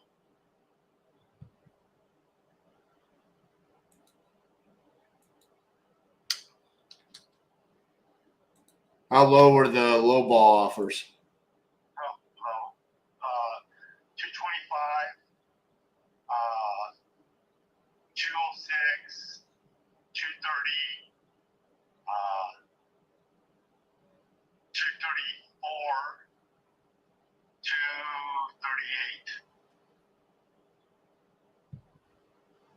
I'm not gonna go lower. I know what the house is. The house was appraised at 280. So I'm leaving money. I'm gonna leave some money on the table. So I go, I need to put a roof on. The roof is $7,000, $7,100 clear. I already had it checked out and done. But if I don't sell the house, I'm just gonna put another roof on it, rent the fucker out, and be done with it because I just gotta get something out of it. I need to move to Missouri. So that's where I'm going. I mean, I hear what you're saying. It was appraised at 280. Yes, sir. But if you were to go sell it on the market at 280, you would net less than what you're asking an investor to pay you. Well, of course. Yeah, I know that. So, That's not gonna happen. so you don't want to list with a realtor. Oh, no. You want to sell it to an investor, and you want an investor to pay you more than what you would net on the open market. Well, the open market, I guess I know the houses. Well, the houses around here are going for 280, 300. Well, they told you what it would go for, 280. That's what the appraisal was. Yeah, right. Right. So you would net 260. Yeah. But you want me to pay you more than what you would net on the open market. But here's the thing. Because I'm just trying to do right now is sell. I want to get at least 255 so I can pay the mortgage, pay the house off, and walk away with about 148K, which is not going to be an issue. Okay. Why is 145,000 such an important number for you? Well, that's where I need to be at. My other property. But why? Why? That's what I'm asking. No, well, it's not only that. It's because I'm trying to make it reasonable for the investor also. But it's highly unreasonable for an investor. That's why I'm trying to figure out where you're coming from. Yeah, well, that's where I have to be at. But that's why I'm asking you, but why do you have to be there? Well, because I got I put a new HVAC unit. I put a central air unit. I got a hot water heater in there. I did everything to it that needs to get done. The house is a very unique house. It's I'm close to everything, from high schools to grammar schools to hospitals, but yet I'm far enough away that it's secluded. So it's a private cul-de-sac. I understand, but if you have a beautiful, perfectly retail house, that's what the retail market that's what it exists for. You need a realtor, and you need to pay the commissions, and you need to net yourself to 260 and go on about your business. Unless there's a reason as to why you don't want to do that. If the reason is because you want to net more money, then that's delusional. I talked to a couple realtors here, and I told them, show them where it was appraised at. He goes, well, right now the market's going about 245, 230. I said, no, I'm not going to drop 40K now just because you say that. No, I'm not going to do it. I goes, so I've already talked to about 5 or 6 different realtors. And that's what they, it's like, so how I said, and I asked them, why would you want to drop my price? Well, that's what it's going for. He goes, no, it's not. Here's the appraisal. It's sitting at 280. So.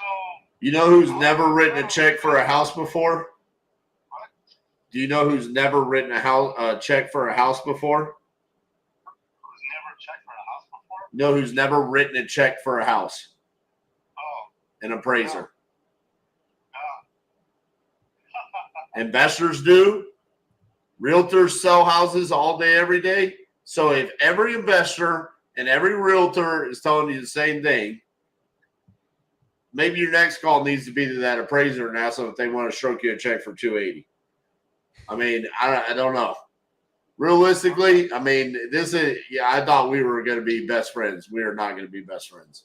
This ain't going anywhere. I can't buy your house for anywhere close to what you want. All right, bye-bye.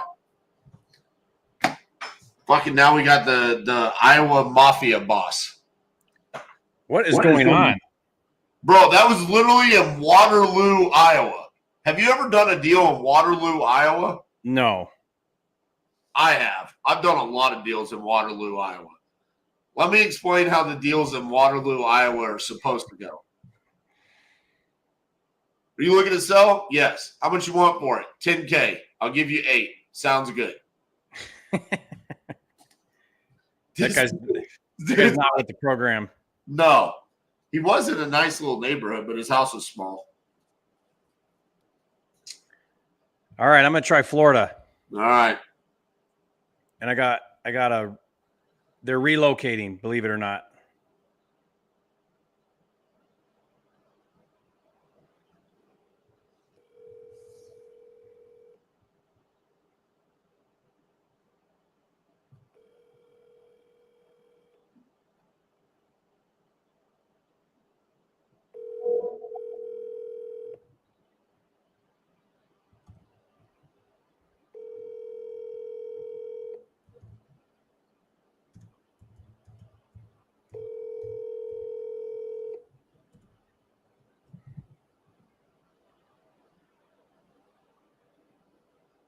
Please leave your message for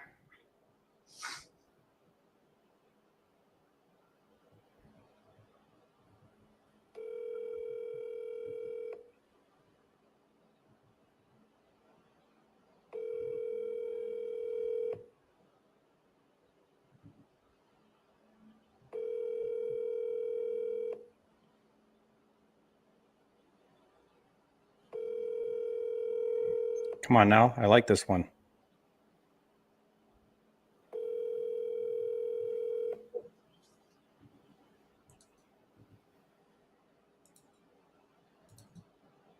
please leave your message. That was Northport. Yeah. Is that the only one you called? Yeah. I just called it twice. Gotcha. There's a Lake Butler, Florida. It's another relocating.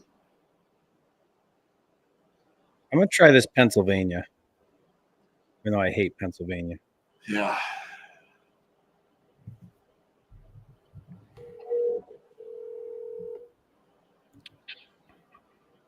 It just means you buy it, really. I mean,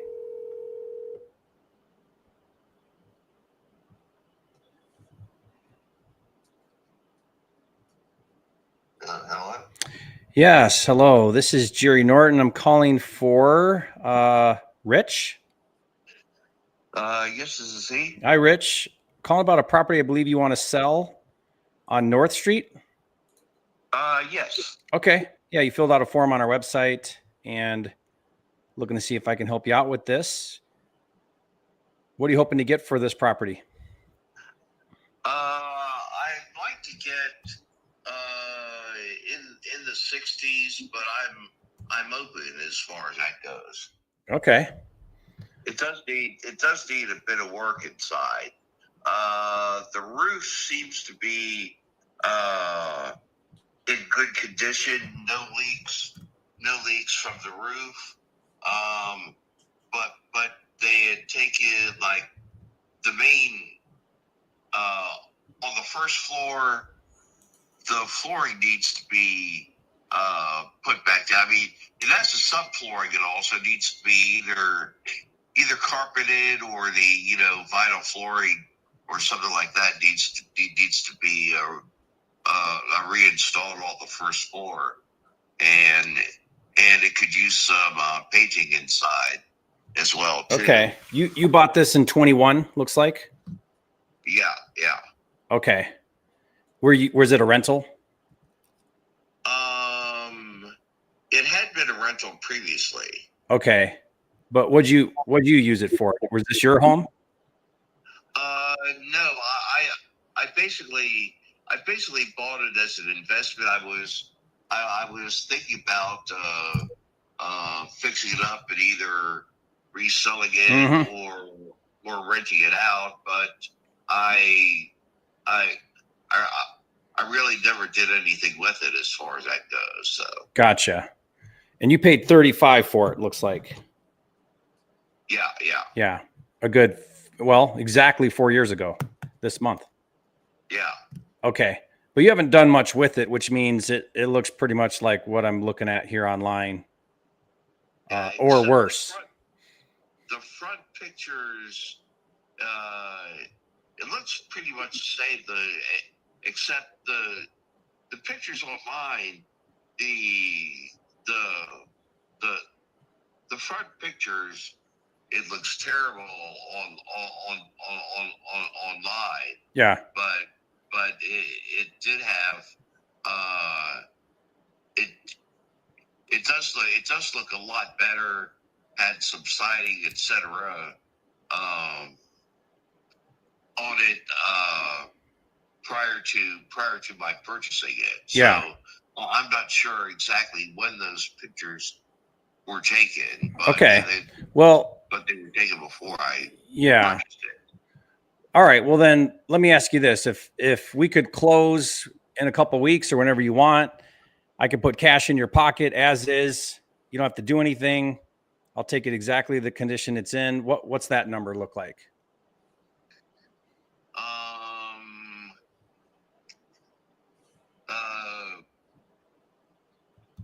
Would you do 55? I don't know. It needs a lot of work. Mm-hmm. I don't think so. Well,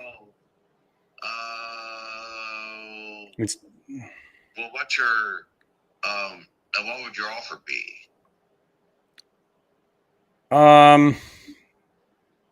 Well, I want to make this work for you and me, so I just want to get real, like, cut to the bottom of it, like where you're really at. Mm-hmm.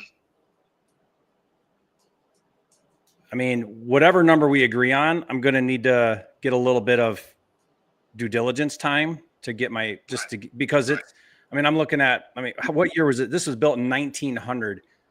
Almost guarantee you there's foundation problems.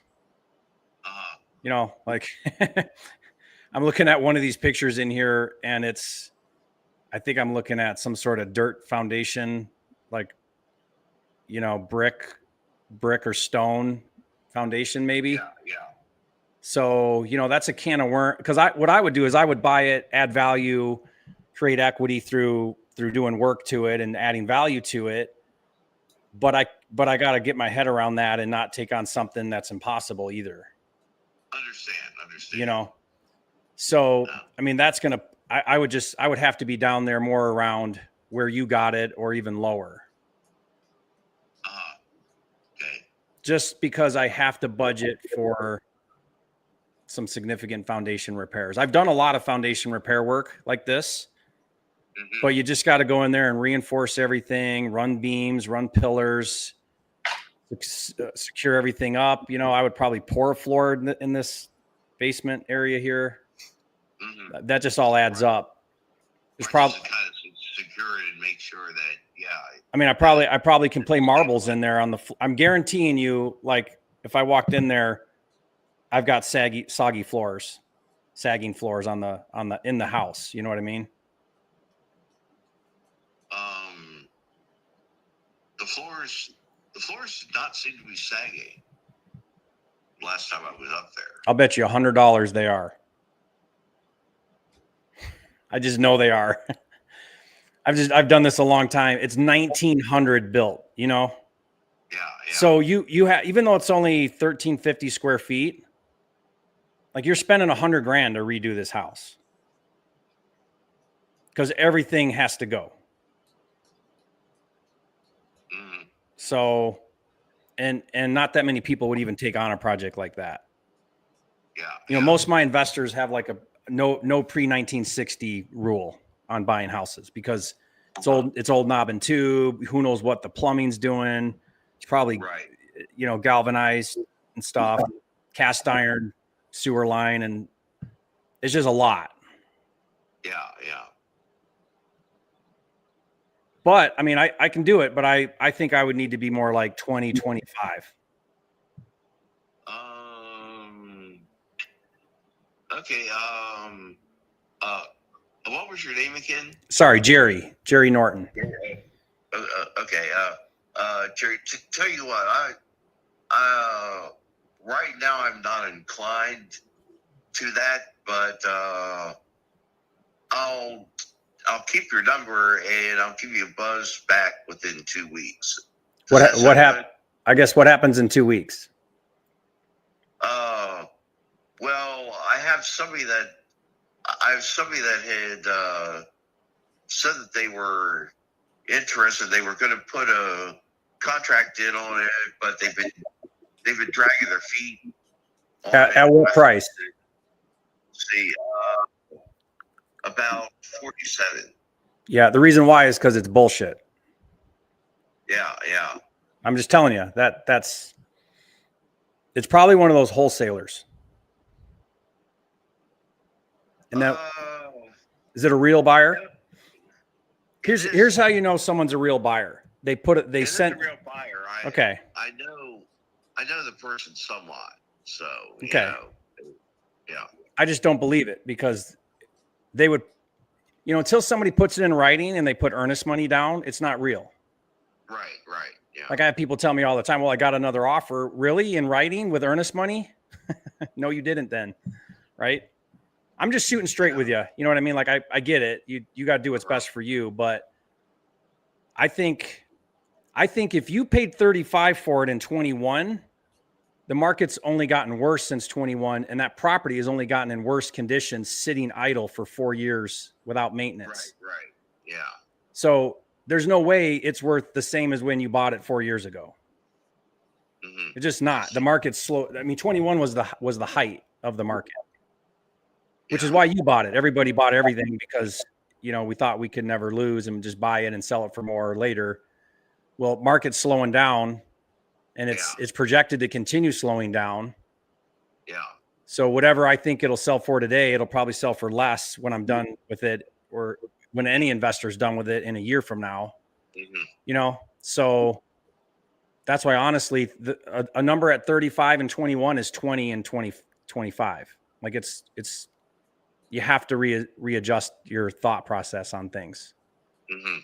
And guess what didn't go down? Cost of renovating didn't go down. So yeah. Yeah, For some reason, that keeps going up no matter what the market does. Yeah, that's true. That's true. So like we can get it done and I'll come through. And the way it would work would be I would send you over an agreement at that 20 number. I would probably need like 5 or 7 days of due diligence just to get eyes on it. Like I already know it needs everything. What I want to know is, am I right at 100 or is it more like 150? You know, so that's all I'm looking for. I'm not looking to tell you, oh, that's what it needs, new windows. You know, I already get that. So that would give me some time to do that. I also work with quite a few investors. And if I'm not the right buyer, then typically what I'll do is I'll network with I got a huge network of buyers, and maybe someone has an appetite for it a little more than me. And then I could still get it moved for you, you know? Mm-hmm. So I think I can get it done, but we do need to be at 20. Okay. Right now, I'm not really willing to do it at 20, but I might in a couple of weeks. Okay. Okay. Just don't be surprised if you call me in a couple of weeks and it's 15, not 20. You know what I mean? Just because I'm looking for deals every day. We're active. We're aggressive. We're trying to transact. We've got the capital behind us, and I got investors too. So I just want to put some urgency on your plate that like you're talking to a legit buyer right now that can get it done. I don't know that you want to screw around too much is all. Okay. And be careful if you do lock this up with somebody. Here's my advice. Make sure they can stand behind it with earnest money. Right. Yes. Because people you can lock up anything with no earnest money, and if it doesn't work out, you walk away. Right. And then you're strung along. I hate that. Yeah. Well, the home my personal residence, I paid close to $500,000 on it. Mm-hmm. They had it all for the same amount. They wanted to close about a month afterwards, but they only want to put $1,000 down on the house. Oh yeah. On a $500,000 house. Yeah, that's ridiculous. Exactly. I make when I sell a lot. The number one thing I counter back, I have an offer today on a property I've got in Detroit. I'm selling it for $75,000. I got a full price offer for $75,000. And then I got a bunch of crap terms, which is like super long inspection, a tiny little earnest money. And I'm like, you're wasting my time. Come back with real terms. Right. Yeah. So like with yours, give me five, I would say give me 7 days, just because it is a pretty big project. Give me 7 days. Once the 7 days are up, I will go hard with $5,000 in earnest money on a $20,000 purchase. Mm-hmm. Non-refundable, sitting in title. If I don't close, you get my $5,000. Mm-hmm. And that's how it should go. Like, honestly, anybody else who can't do that is not real. That's true. So like I would call up your $47,000 buyer that you have and say, let's get it done. Let's put it in writing. Give me some earnest money and let's close. Yeah. Like call them out on it. Well, as a matter of fact, I'd said it. I actually, before I saw before I answered the email today, ironically, I sent him a text a little bit before that, and basically said, you know, I really don't want to see this dragging any further. So we need to either, yeah, stop wasting my time. Exactly. Get it done. Right. Basically, the alternative terminology, crap or get off the pot. Yeah, but ask yourself this: if you paid $35,000 in 21, why would someone pay $46,000 in 2025? Yeah. Does that make sense? Like logic. I mean, there's always an outlier. You never know. People do weird things, but yeah, logically that does not make sense. Yeah. So do not lock that up with loosey-goosey terms, or that person will just string you along and then not perform. Yeah. Appreciate that. Yeah. I'm just, I'm shooting. I like to shoot straight, because when that falls through, by the way, when you lock it up for 46, you'll call me back, because at least I'm being honest with you where no one else is. You know what I mean? Everybody likes to blow smoke up your ass because agents do it. Other, buyers that fish do it. That's just not how I operate. I'm going to tell it straight up how it is, and either you like me or don't, but at least I can sleep at night knowing that I'm doing the right thing to people. Mm-hmm. Yeah. And I got to make money. Like, I'm not going to buy something that doesn't make money. So. Right. I understand. Yeah. Yeah. People tell me all the time, well, why? Well, I say to them, well, would you pay that? If you were in my shoes, would you pay that price that you're asking me to pay you? And they're like, probably not. Yeah. Well, then why are you wanting me to pay that price? Understand. Okay. Well, what do you want to do from here? You want to see if that buyer will come through at that number first? Yeah. Or what do you want? Like, I don't want to just leave hanging here. What's our next item? Yeah, I want to see, and I'll also tell them, hey, I do have somebody. It's anyhow. I would tell them this. Tell them what people tell them what people do to him, what people do to me every single day. Say, hey, I got another offer. It's a little bit lower, but they're willing to stand behind it with earnest money. You need to get real right now, or I'm going to consider this other offer. Yeah. But then, call me back that when he gives you excuses. You know what I mean? Okay. I got you, Jerry. So I'm your man, right? Well, hopefully not. But well, the highest paying buyer is the loser, right? Because he paid the highest paying buyer is the loser, not the winner, because he paid more than everybody else.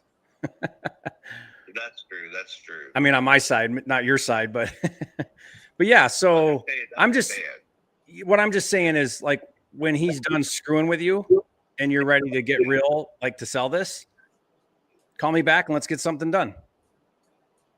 Okay. Well, thanks, Jerry. Okay. Yeah. Best of luck to you. Okay. Have a good day. Yep. You too. Thanks. Bye-bye. See you, Rich. Bye. That was a great call. I think that was one of my favorite calls I've heard of yours. That was a 150 Zillow. It's a 150 value over there, but RJ, man, that thing is like, I don't know how someone doesn't spend $100,000 fixing that thing up. Right. A local guy. So here's how I would wholesale that. It would cost me 120. A local guy can do it for 80. But it's got to be someone that does heavy rehabs. He's got his own crews, that kind of guy. But those guys are there. Do you feel like that guy was not mentally all there? I think he's just stuck on getting his number out that he bought it for. But see, I didn't go value with him. I went logic with where he bought it at. Right. Try to get him off of that number. Sometimes we throw around different reasons, and you always got to think, what can I say to this guy to get him off his number that for him will be a logical reason why. And he went, what he's got to change is from like, I want to make money on this investment I did, to I'm actually going to lose money, but it's okay. I get out from under it. Yeah. I thought it was, like I said, one of my favorite calls that you've ever had. I feel like today we've had a series of really strong calls, just not the result. And I keep trying to hammer this home with everybody, like, fall in love with the process, not the result. The results will come. Mm-hmm. Like, I think that's what we're seeing today. Some of these are really good calls that could be closes 3 to 4 calls from now. There's a good chance I get this guy. He's got to get that other offer, out of the way, which is a BS offer. Exactly. All right. I'll see what I can do here. I'm going to go Missouri.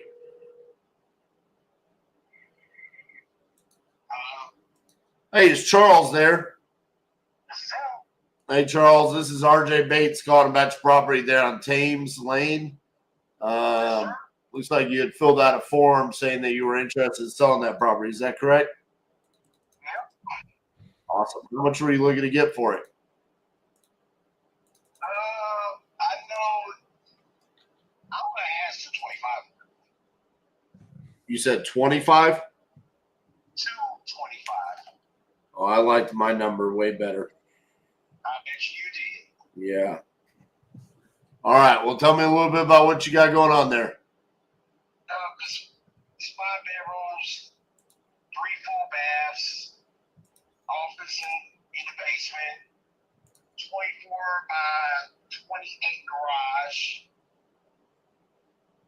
I bought it in 2018, completely gutted it, and put all new water lines, sewage lines, electrical. So it's been redone inside, top to bottom. Okay. So you want to sell for full retail? Close. Yeah, I mean, House 220. across the street just sold for 247. I don't see any property that sold for 247. I see a 232. But anyways, so why not just list it with a realtor? Why would I do that? Because that's how you get the most money. No, that's how the realtor gets the most money. You think the realtor's going to get your 225? No, the realtor, after you pay their percentage, so if I list it for 225 with a realtor, then I end up with 2. Or about 215. Yeah. So you know how to sell houses better than realtors? I guess you're a realtor. Oh no, I despise realtors. I'm an investor. I'm even worse. I want to buy your house for like $75,000. I'm like way worse than them. But I'm just saying, like, in order to get the most money, you just hire a realtor. That's how you do it. Like, even I hire realtors. Well, that's you. That's Right. why you're an investor. What? Yeah. Anyways, I'm definitely not your buyer. Because I bought my house for like $39,000. That's what I paid for it. You're an excellent investor. Yeah. Awesome. I'm gonna go call someone that needs me now. Good job. All right. Bye-bye. I don't know if we were like measuring or what was happening there, but brother, what are we talking about? Like, you want to sell your house on the retail market? Go hire a realtor. And I don't know. That very much triggered him. Yeah. I was waiting for like the punchline of like, I've sold like 5 houses without a realtor. Like, I don't ever do that. You know, have you ever noticed that it's only men that like believe that you don't have to hire a realtor? You can just do for sale by owner. And it's like, it's never a woman that's like, I'm not going to do that because I can do their job and I don't have to pay them the commission. I think we spend the majority of our time with sellers explaining to them the difference between retail and investor. And if you're looking retail, you will always get the best price with an agent because they're going to get your property public to the market where there's the most eyeballs. Right. Even after a commission, you're going to get more that way because you're going to get more exposure. So what do they do? They go fill out a form that says, sell my house fast for cash. Let's see if those guys will pay more than retail. Like, what are you thinking?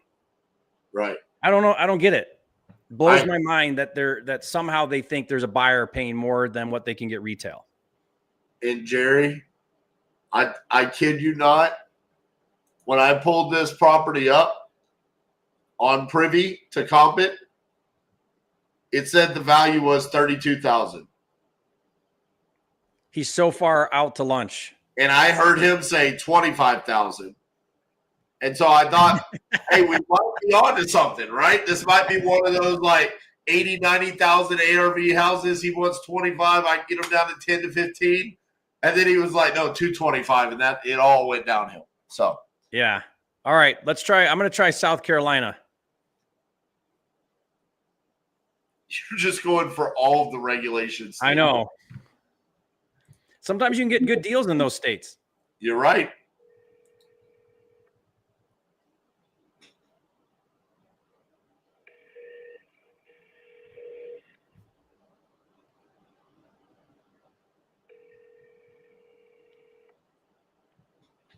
Your call has been forwarded to an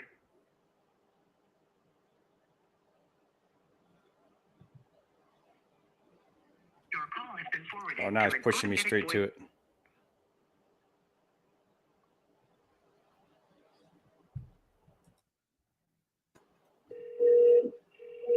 So, Jerry, I've always said my KPIs for property leads is 1 out of 10. I know. I was just looking at that. We have talked to 9 sellers. Oh, this is it then. Your call has been This is the one here. It's in Manteno, Illinois. That's the one. That's the one.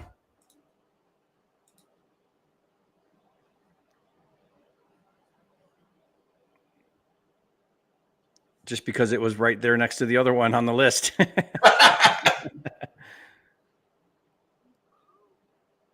Yes. Hello. How are you? Is this Rodney?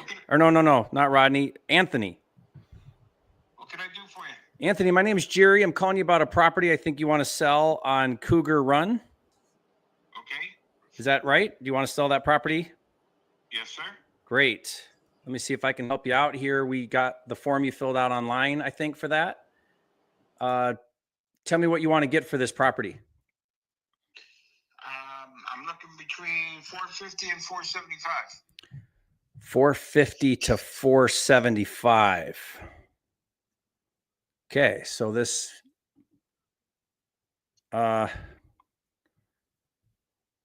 give me a minute here. While we're on here, I'm gonna pull this up here so I can see what we're looking at. Okay. 450 to 475. It's not telling me. Tell me square footage. Over 4,200. Okay, so we're looking at a big one here. And help me understand, what is this? Are you living in this? Is it occupied? Is it vacant? It's occupied, living in it. Okay, so you're living in this home. Looks like you bought it a while ago. About 18 years, yes. Yeah. Wow, the market sure has gone up, hasn't it? Yeah, quite a bit. Trying to, where is Manteno, Illinois? Just north of Kankakee County. That still doesn't help me. I'm from Detroit. Okay, it's south, like how would you say, north or south of Chicago? South of Chicago. Okay. I've done quite a bit in the greater Chicago area, real estate deals, like the suburbs of Chicago. Peatone? What suburb? Oh boy, I'd have to think back. It's been a minute. What are some of the big neighborhoods over the big cities around Chicago? If you say it, I'll recognize it. There's a Peatone. There's Oak Lawn. Okay, Oak Lawn. What else? Frankfurt. No, Frankfurt. no, not Frankfurt. Tinley Park. No. We're south of them areas. Okay. Oak Lawn, we're south of. Are you still in the train system to get into town? Yes. Okay. Yeah, good. That's why your values are so good, I think. Okay, so let's look at this here. 4,200 square feet.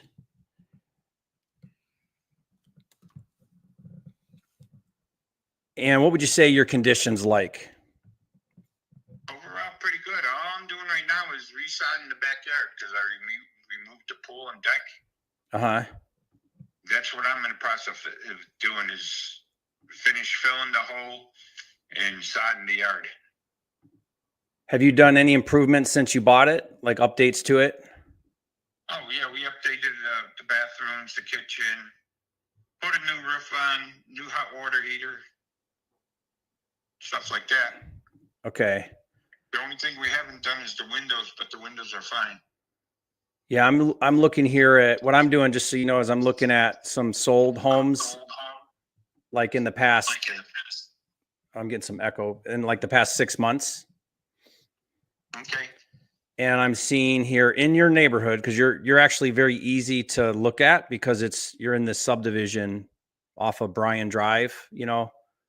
Correct. So all the homes are pretty similar in that regard. And except for square footage. oh, does that vary? Oh yeah, you're right. That does vary. Yeah. Yeah. Some of our homes around here that are going for Wow. 450 or something like that are. That's what I'm looking at right now. You know, they're only like 3,200 or 3,300 square feet. Yeah. Here's one on Coyote Trail that sold for 418 and it's 3428. So it's still a little smaller than yours, but it got 418. And then there's definitely some fours. Here's a 3. Let me look at this a different way. I kind of want to see what I'm up against. Okay, so here's an active. Here's a 3100 all bricker. 3-car garage, active at 495. It's still smaller. Geez, are you the biggest house in the neighborhood? Mine and my neighbors. My neighbors sold, I want to say 3 years ago, and he hit the 500 mark. I think he was at 4,600 square foot. Yeah, I'm not seeing very many big ones. They're all right. Yeah, let me go. What I'm gonna do is I'm gonna go back a little further. I normally don't like doing that in time.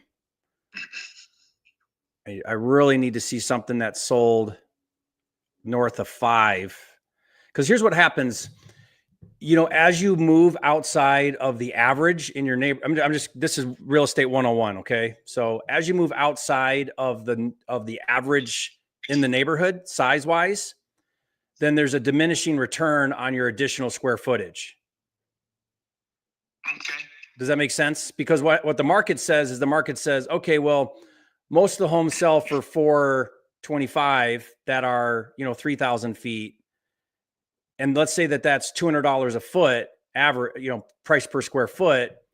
Well, just because you double the square footage doesn't mean you double the value necessarily, unless you can validate it with proven data. Okay. Otherwise I'm guessing. Like you might say, well, I'm a 1,500 square feet bigger than everybody else, so therefore I should get more money. Maybe, but if there's no data to say that's true, then it's guessing. It's a hypothesis, not fact, or not reliable. It could get it, but it's just not reliable. You don't want to base a decision on guessing. You want to base a decision on proven comps in the neighborhood. Right.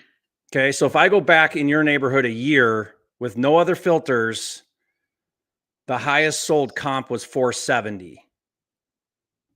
And it was, I don't know, it doesn't tell me the square footage of that one. Whitetail Drive. But you're averaging 420, 418, 425, 430. The market's about 430 for, 25 to 3,000 feet. Okay. Like this one's beautiful here, 419, and then I would need to buy whatever we think the value is, or at least for me, the way I would look at this is whatever we think that back end value is, because I'm cash and no commissions, no closing fees, none of that. To you, it's just straight cash in your pocket on the number I give you. That number would need to be at a discount so that I can buy it and do something with it and make money. Right. So help me understand your situation. Is that you? Are you looking to sell at a discount for cash, or are you looking to hold out and get top market value? Oh, if I can't get a cash offer, I'm going to put it on the market. Right. But do you understand the difference between cash and retail? Somewhat, yes. Okay.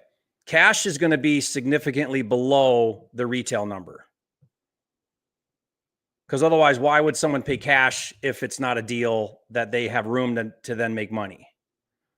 So what we specialize in is in like motivated seller or distressful situation, something where you have urgency and you want cash today and let the property go, knowing that there's room in it, but you don't care because you want to get rid of it quickly. Otherwise, my advice would be, well, just list it with an agent, go retail and get as high as the market will pay. That's how it sounds like I'm going to have to do. Well, I'm just giving you your options. You got to decide what's best, but. Well, I know, but what I'm saying, if I go to Xylo's telling me it's anywhere from 505 to 525. Xylo? You mean Zillow? Zillow, yeah. Yeah, Zillow. Yeah, Zillow's saying 530. Okay. I'm looking at it right now. Yeah, I mean, there's a range, but they're giving it like 530. But their algorithm's looking at your square footage. I'm just telling you, there's not been a single comp in the past year. Just for fun, let's go back even further. I mean, I wouldn't put any weight on this, but if I go back 2 years, let's see if there's something over 500 in 2 years back. Now we're getting into like a really good market or better market than today. Even back 2 years, the highest sold comp in your neighborhood is 470. Okay. So logic tells me there's not a buyer willing to pay over 500. Maybe I'm not saying that. Here's what I'm saying. There might be a buyer willing to pay 530. There's no data to support that. So what you would do is you would roll the dice with an agent and list it for, 559 or something, and then wait. And if you get it, you get it. But probably in my mind, if I were you, I'd be going, I'm probably going to need to get down below 5 to attract a buyer because that's what the data says buyers pay. Okay, but that's what I'm willing to do. I mean. Okay. Yeah. I just, for me, I look at real estate logically, not emotionally. So I talk to people and they're like, yeah, but my house is bigger. Yeah, but I have granite. Yeah, but who cares what you think? What does the market say? The market never lies. The market always tells the truth. So that's all. I'm just giving you like how I would look at it. And then I would make the best decision for you. There's no right or wrong answer. It's really, do you want cash in your pocket in 30 days or less? Or do you got time to screw around for 6 months to get the highest paying buyer in the market? Oh, put it this way. If I fix my yard within this month, I got 5 months to wait. I could probably try putting it on the market for under the 500 price. But see, then that again, the real estate is going to take what, 6%, 5%? Yeah, but even still, back out. I would factor 8%, 6 to commissions, 5 or 6 to commissions, and 2 or 3 to closing fees.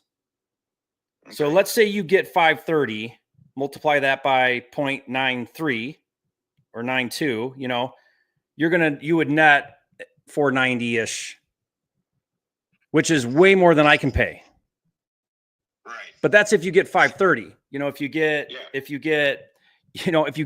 you beat the highest sold comp in 2 years in your neighborhood, let's go with 470. Now you're at 432 net in your pocket. Okay. That's how I would look at it. I would say, okay, well, I'll try for more, but if I have to drop it down to what the highest sold comp in the past 2 years was, that puts me at 430. If it's below that, obviously you keep netting less. So, and the market is slow. Market's slowing. It's projected to slow down even more.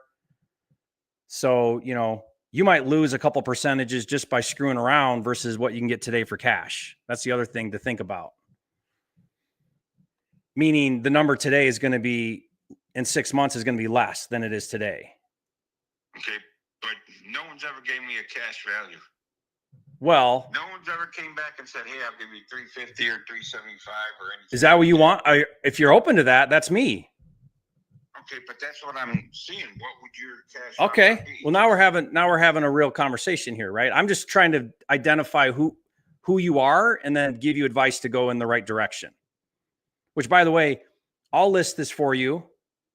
and get it sold for you if you want retail. But I'm just going to, I won't tell you what most agents tell you, which is whatever you want to hear. I'll tell you what I think is the reality, because I'm an investor, not an agent. But if this were me, I would list it for $499.9 and just wait and see what happens and be prepared to do price drops when there's no showings until it sells. That's my real estate agent advice. If you're saying, Jerry, give me the number to sell in 30 days for cash, then I would probably need to be, I'll tell you right now, I would need to be in the low threes. Okay, see. How close to that can you get on the low 3 number? Low 3 number? Yeah, for cash. It wouldn't be low 3s. It would have to be high 3s. I want to say like 390. 390 would be your number. Yeah. Okay, 1 second. Yeah, that's just a little tight. That's a little tight for me. Yeah. Okay. 315 and we got a deal. Okay. No, that ain't even paying off my current mortgage on it. What do you owe on it? $325. Okay. Well, we could have a totally different conversation where, okay, so 325 is your mortgage? Correct. Please tell me you have a really good interest rate. No, I do not. Dang it. When did you refinance? I want to say about a year and a half ago. It's at 5%. Oh, why didn't you do it in 2021 when they were 3%? You missed I wish it. I could have. So what's your rate? 5.5, 6?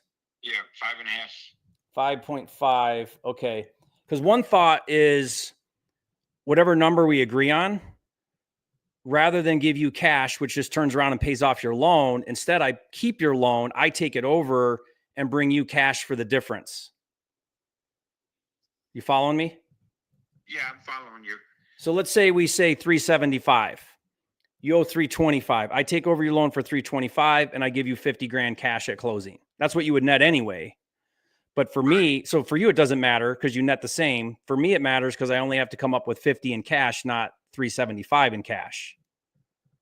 Yeah, but you got the high. But I got that crappy interest rate. But it might still, it would only work if it's still going to need to be a deal, right? Because I have to offset the price with that interest rate. Now, if it was a 3% interest rate, I would probably tell you, I'll give you your 375 right now, bring 50 to the table and take over your loan.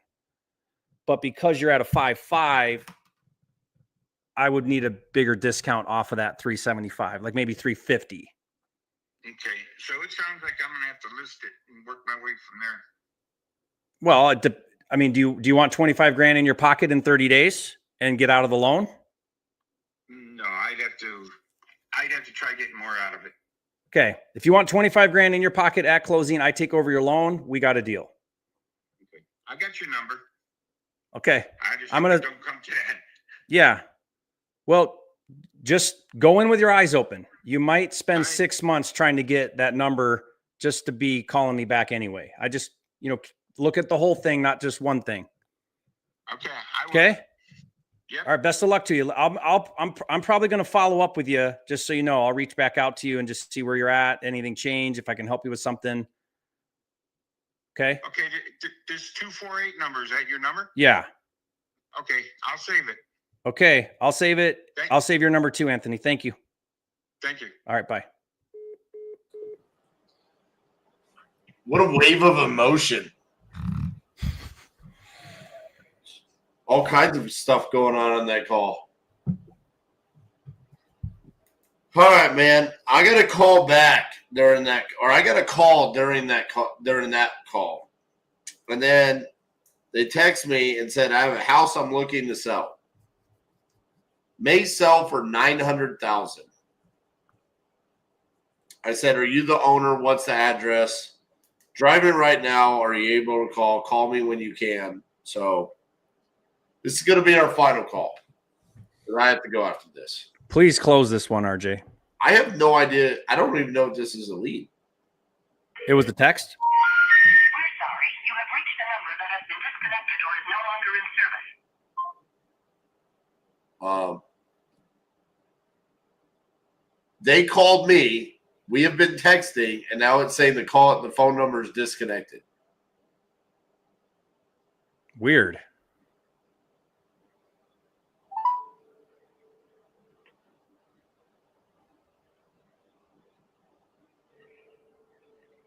Now it's ringing. That guy gets his info from Xylo, the guy I called. It's like a knockoff. I'm gonna get a knockoff. Hey, this is RJ Bates just returning your phone call. Hey, how you doing, buddy? Good. How are you? Oh, you know, every day I'm around the place. Yeah. Who do I have the pleasure of speaking with? This is Shane. Shane. All right, Shane. So you have a property in North Carolina you want to sell me? Well, I was just looking to see, you know, what would it be, you know, worth? I don't really know much about the real estate industry. Okay. So do you own the house or? It's my father-in-law's. He was thinking about listing it with a realtor, and then he's off and on about it, but Okay. So I mean, if the house is in great condition and he wants to get as much money as possible, then he should definitely hire a realtor. If there's an element of like, we need to sell this quickly and we're distressed, or the property is physically distressed, then he needs to sell to an investor. okay, yeah, that's what I was thinking too. I mean, I told him, like, look, if you're but the house is not, it's not sell. You know, I mean, he's like, oh, I don't know, condition. I'm like, dude, you're gonna be making more money if you list with a realtor. I know you guys are probably investors, correct? Yeah. Yeah. I mean, that's what I'm telling him. I mean, I don't think that he should go with an investor. I mean, there's nothing against you at all. I mean, I know you guys. This is titanium investments, right? Correct. Okay. I know you guys do the whole flips and stuff like that. And he's just like, I'm just wanting to get sold quick. I'm like, dude, it won't get sold quick. Just put the damn thing on the MLS and let it go. Yeah, I mean that's what it exists for. Yeah. So But, I mean, hello?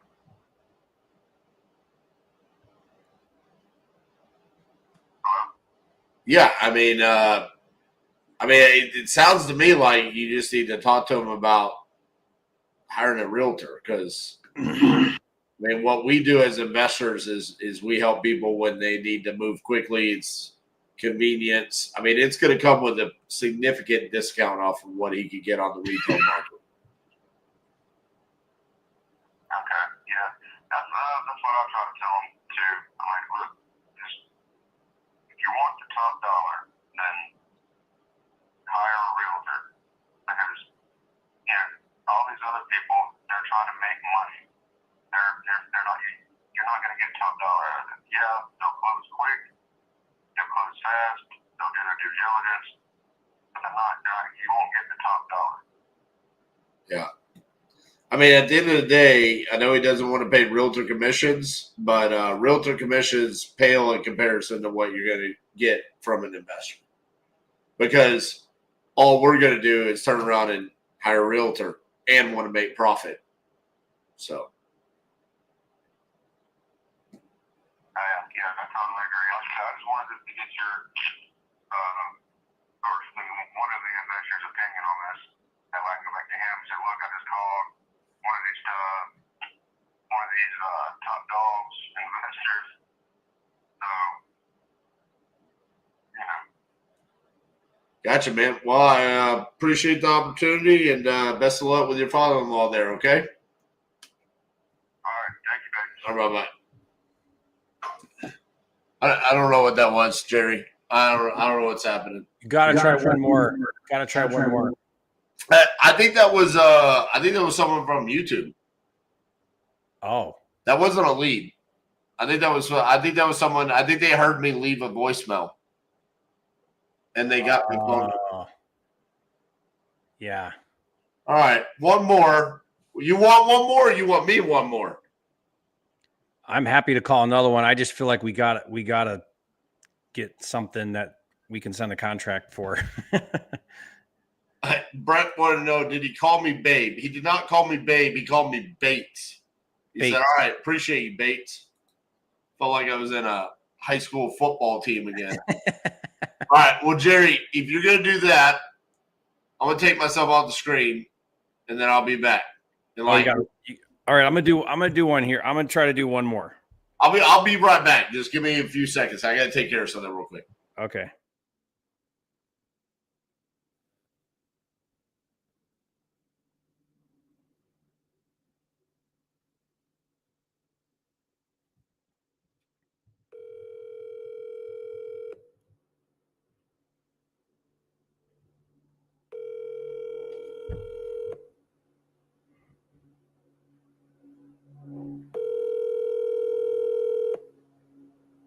The mailbox belonging to 4.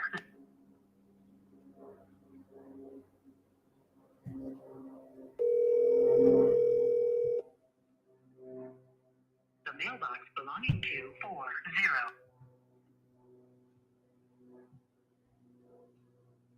If you guys are still here, you guys are the diehards. Waiting for the nugget. Okay, let's go. Come on now. Come on, Kansas.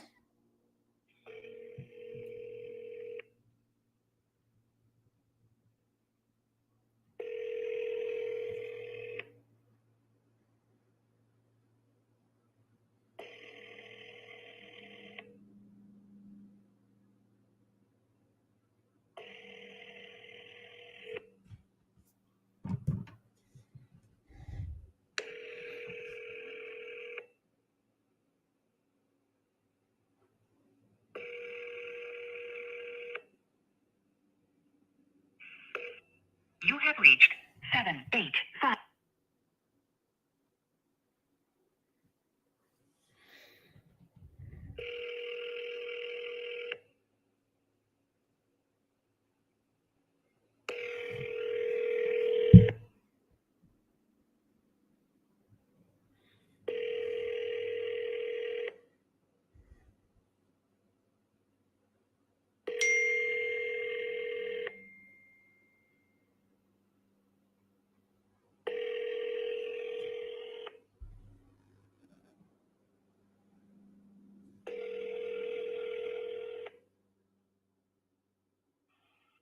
You have reached.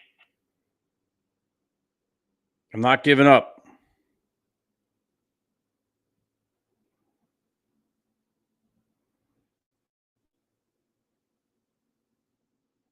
Arkansas. Let's go, Arkansas. Your call has been forwarded to an Your call has been forwarded to an automatic voice message system. 501912197 is not.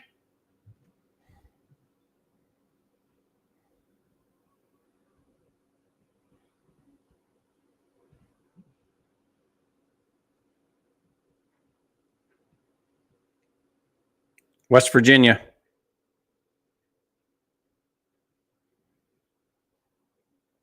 This is Jack. I'm not available right now. Just leave me a message and I'll.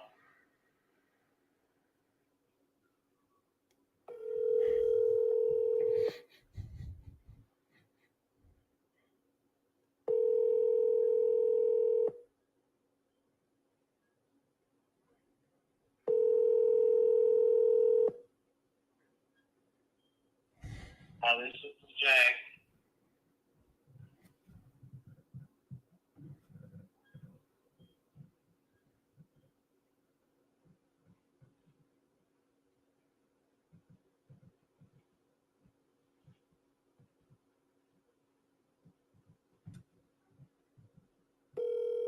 Wisconsin.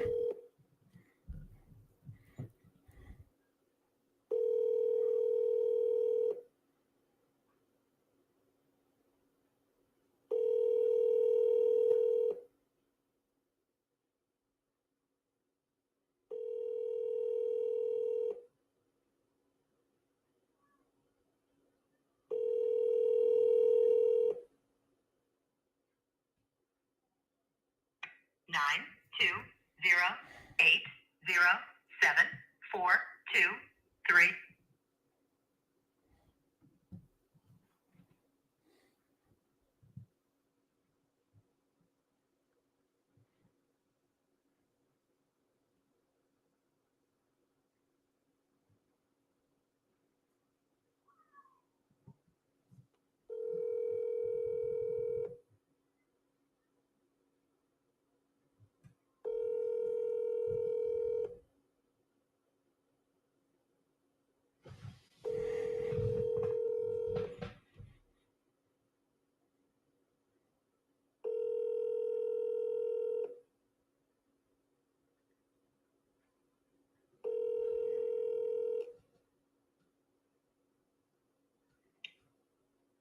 You know the drill.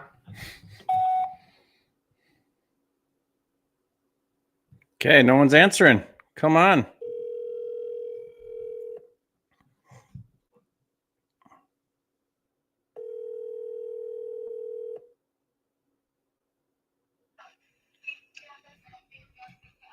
Hello? Hello?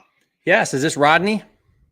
Yes. Rodney, hi, my name's Jerry. Calling you about a property I think you want to sell on Cherry Street.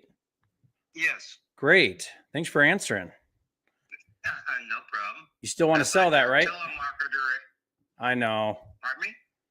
Yeah, I know. It's always hard to answer the phone, right? You don't know who's going to be calling. Yeah. No, I'm a buyer interested in this property you want to sell on Cherry Street. It's in Illinois. I'll be in Illinois. You know? Yeah, yeah. Oh, okay. I thought you said Florida a minute ago. No, that's the wrong state. No. Yeah. It's yeah, I am. I'm interested. Okay, what do you want to get for it? I was thinking right around 55. I know it should be around 60 to 70, but Why 60? that's what. Okay.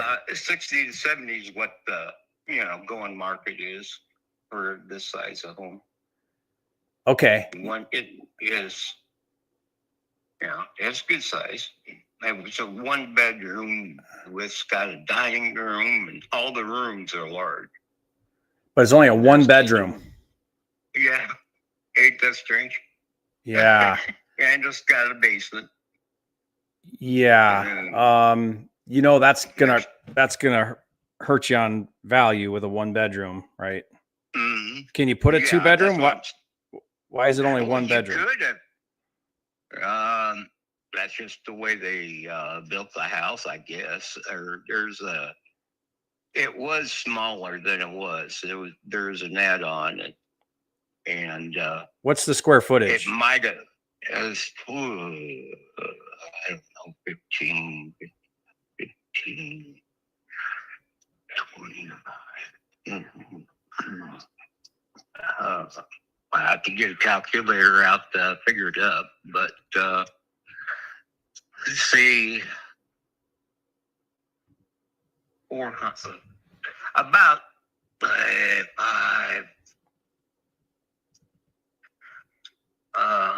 14 square feet. Mm-hmm. 1,400? 14. Oh, I didn't know what. What do you think, son? Square footage of the house. Square footage? Mm-hmm. 25, 225, 225.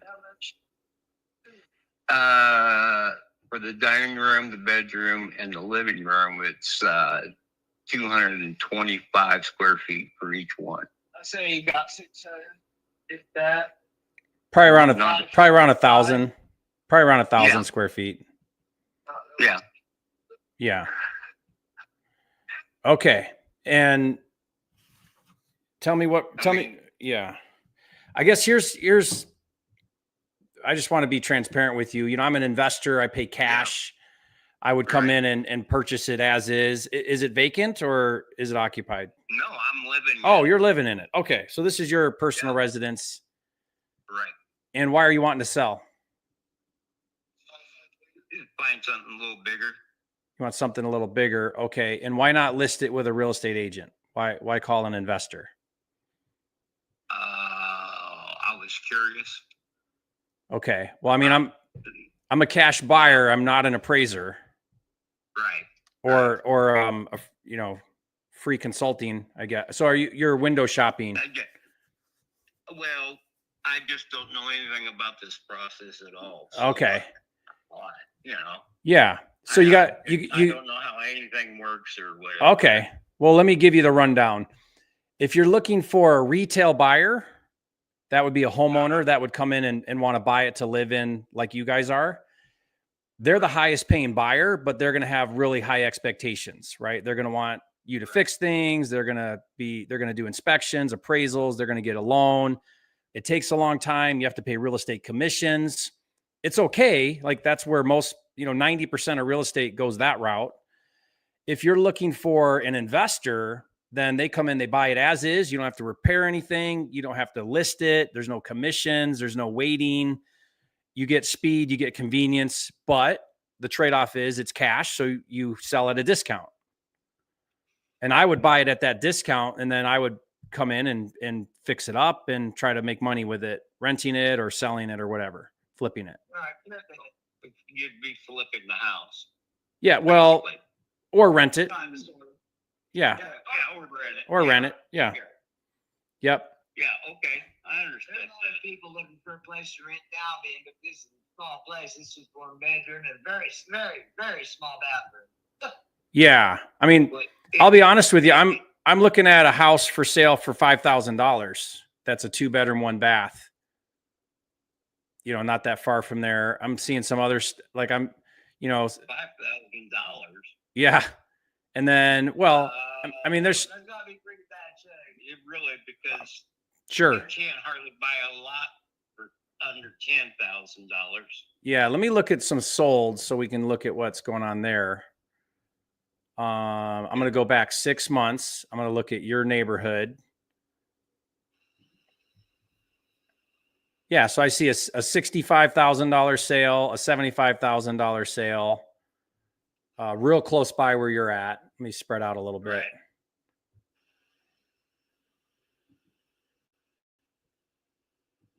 Right. There's bigger, nice stuff goes for more, obviously.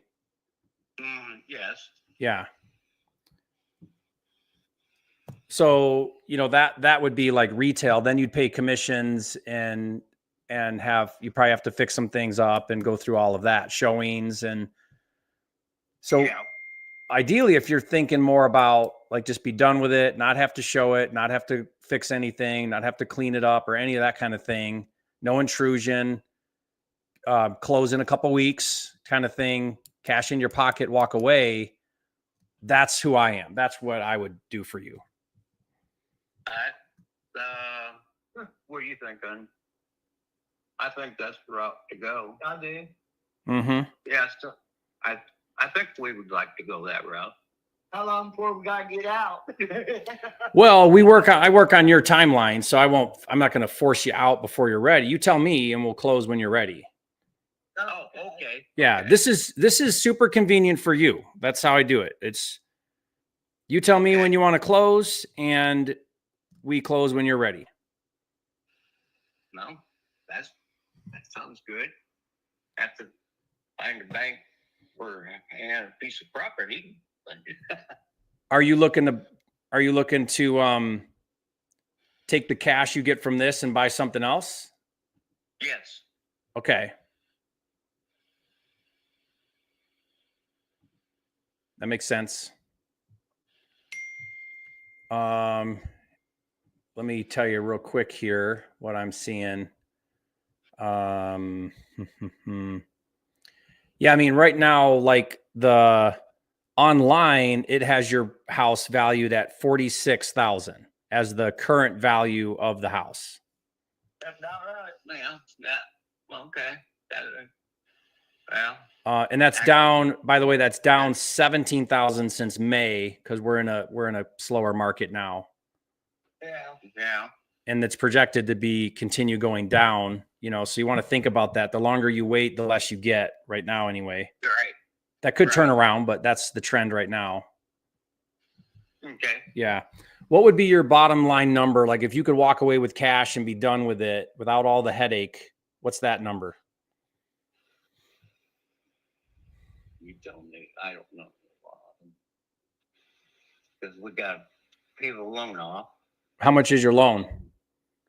The loan was for $43,000, but I've been paying on it for. I think it bounced down around 3,000. You almost have it paid off then you said 3,000? Yeah. Okay. Yeah. Okay. Well, then that's easy.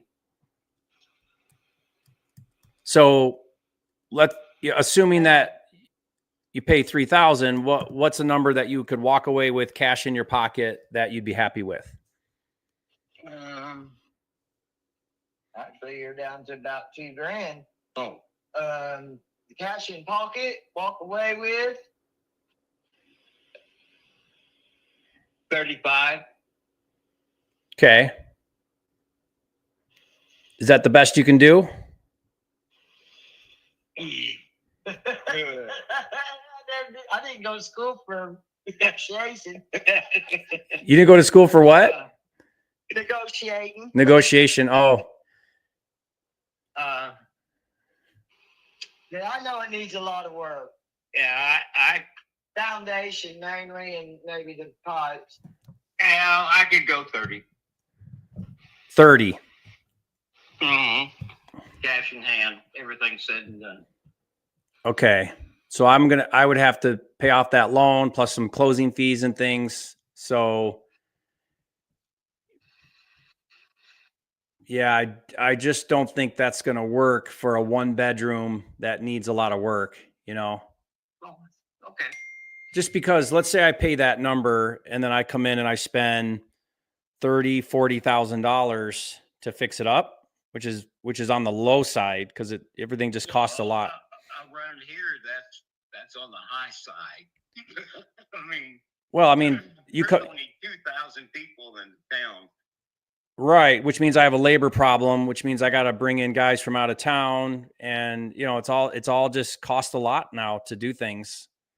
Nothing's cheap to fix up anymore. Yeah. So if I spend that money and I buy, then now I'm into it for value. If I buy it for 35, if I pay 35 to buy it, you walk with 30, but I pay 35. I spend another 35. I'm right there at the value that homes sell for. So I'll spend a lot of time and money and not make any money. See what I mean? I know what you're saying. I'm just being real with you. I think if you talk to investors, if you talk to other investors like me, yeah, I think you're going to get offers in the 10 to 15 range. 25. That's dropping it down. Yeah. 10 from the 35. Yeah, I appreciate that. If you can make it 20, I think I can get it done. Ooh. Okay. 20? Yeah. All right. I gotta find a house now. But yeah. We can help you find a house. We do a lot of real estate, Yeah. So we can help you with that too. Okay. There's a guy that sits right on the corner here. I think he's about the only real estate agent in town. Everybody works through him, I guess. He owns the market, all 2,000 people. Basically, yeah. Rodney, what's your wife's name? Marcia. Yeah, And- MARSHA. And it's Edwards, right? Yes. Okay.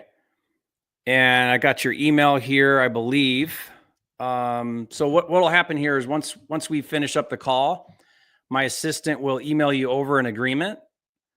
And then Okay. like, do you guys have email you can, or access to your email on your computer? Yeah. Okay. So you'll, on my phone. perfect. Yeah. You open that up. It's one of those electronic, like a DocuSign thing that you just do right on your phone.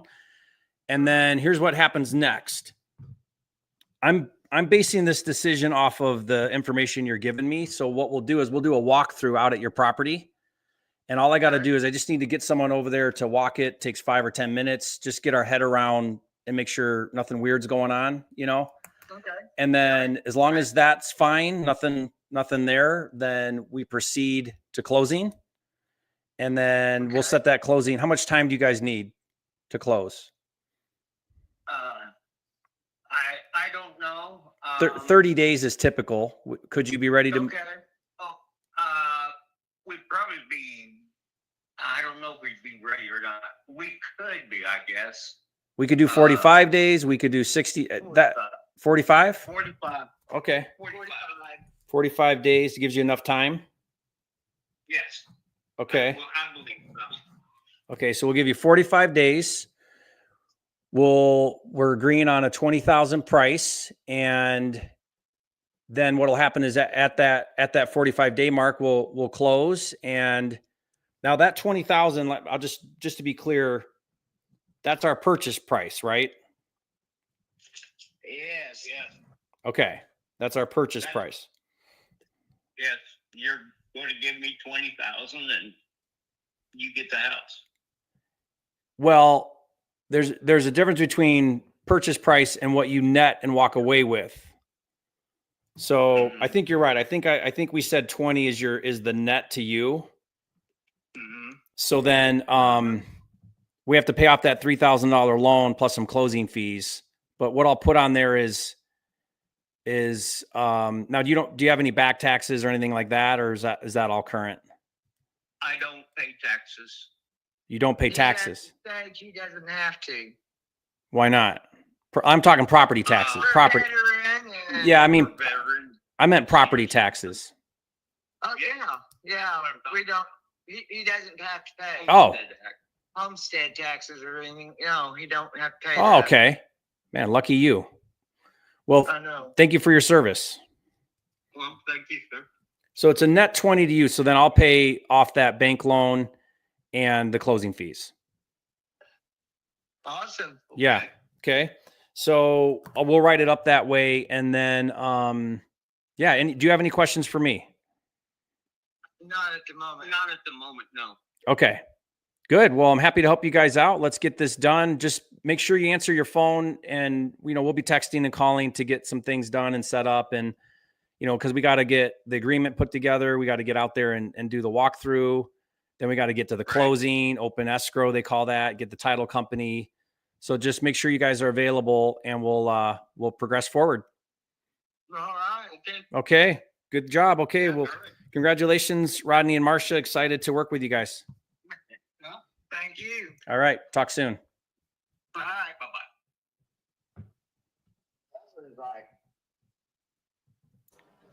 Okay.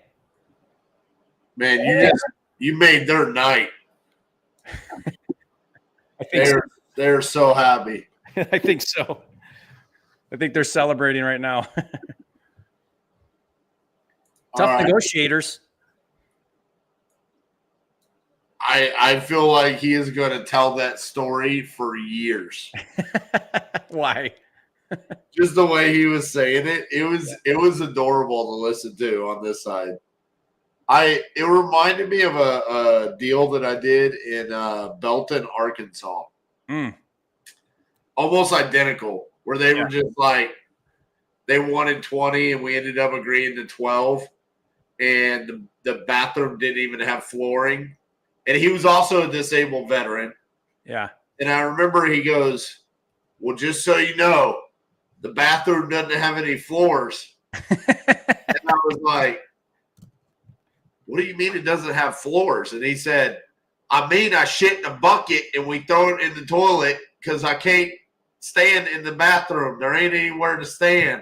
Literally no floors. Dude, I have a video where we did the seller call after we got the pictures. And so when he says there's no floors, I did this funny thing with my face where I went like this.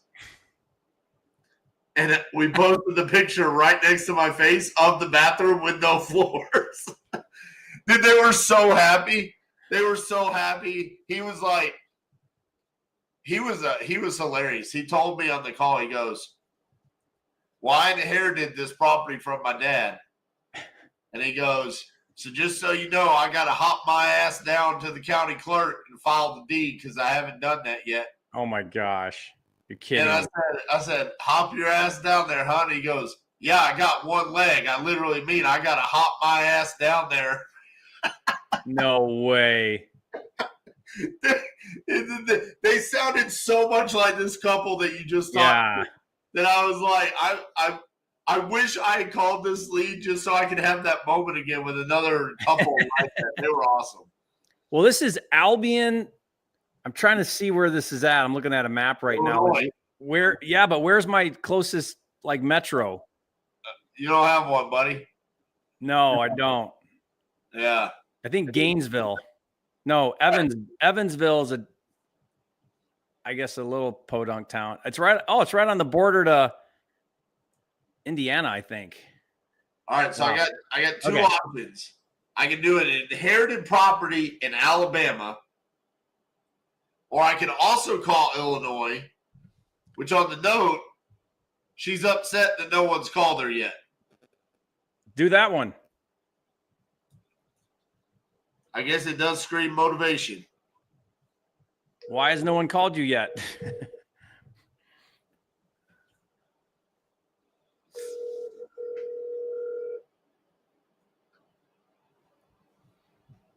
Hello? Hi, is Wendy there?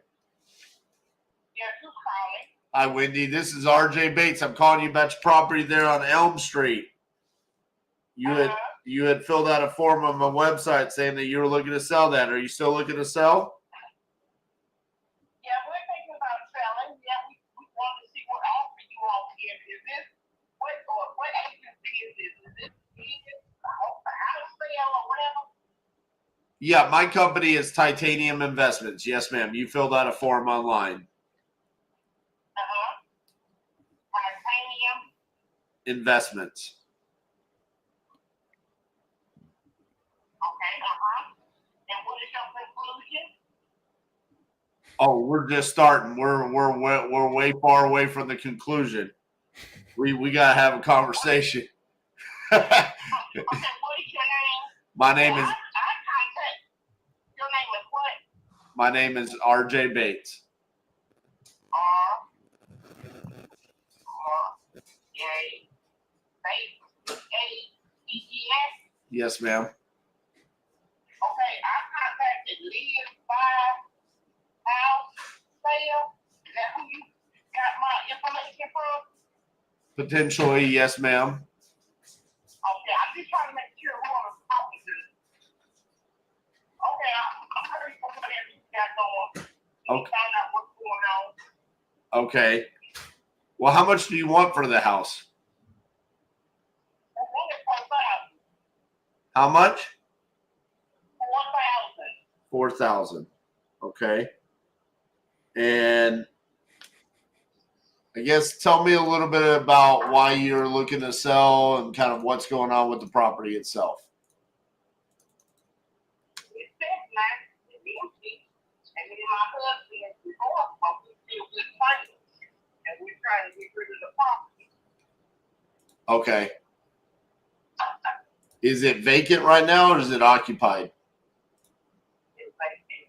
It's vacant. All right. How long has it been vacant? About 4 years. 4 years. Is it livable or would it need like a significant amount to make it livable?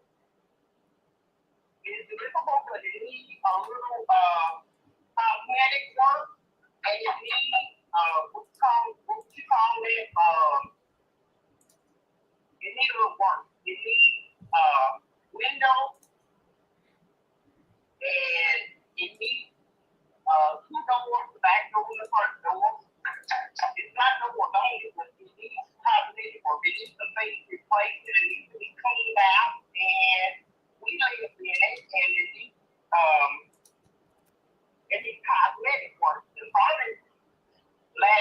heater was working, and the electricity was working, the plumbing was working. Now, if anybody put in there and vandalized anything, we're unaware.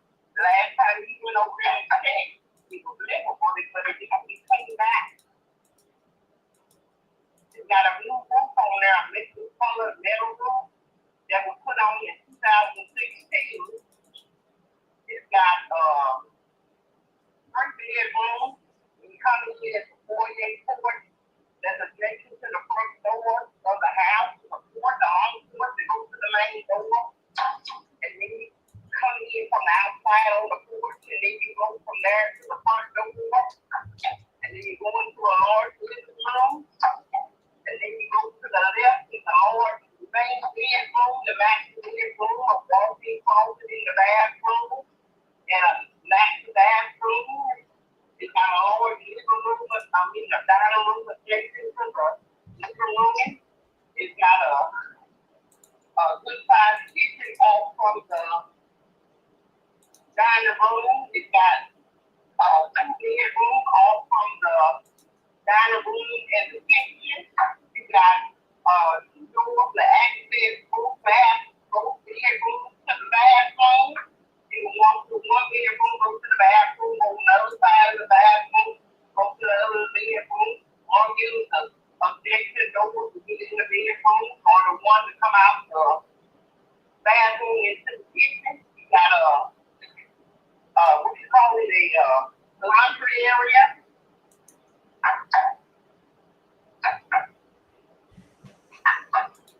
All right. You gave me a full rundown there. I love it. It's nice. Truth be told, I don't know what y'all willing to offer, but I've been thinking about moving back in there myself, because ain't nobody, it's a nice place. I would like that. I like the place. I've been thinking about trying to accommodate my ex-husband to see what he might think of me living back in there. I don't know. But I haven't talked to him about that. I've been trying to help him decide whether he won't sell it. If I buy it from you, you want to rent it from me? That might be nice. That might be nice. And see how much you charge for rent. That would be crazy. I don't think I've ever bought a house and then rented it back to the seller. It depends on how you're going to fix it up. That's what I'm talking about. If it's ready to own, I already own it, but if you're going to fix it up and improve it, that'd be different. How nice do I need to make it? Well, I can't hear you. What you say, sir? How nice do I need to make it? The things that need to be done, cosmetic work, and the things that to make it, what would you call it? The windows, the doors. The windows, the doors, the what else? The windows, the doors, and the cosmetic work. I mean, Yeah. making livable and pliable for somebody to, what I was going to do myself, is being honest, if he didn't get it sold to somebody for a reasonable price that is feasible to be trying to sell it, I was going to talk to him about, since my name is out, see if I could pay him for his half, and pay him for his half, and let the state help me fix it up, because I'm low income. I got you. So if I wanted to do rent to own back to you after I fixed it up, how much could you pay monthly? Well, right now I'm paying where I live at, I pay, what is it, $310. I pay $310 a month. $310? But only thing I got is utilities for the lights. I don't pay water, but over there I would have to pay water and possibly gas if it wasn't on electric. You know what I'm saying? Hold on one second. I'm running some numbers. We might be able to make something work.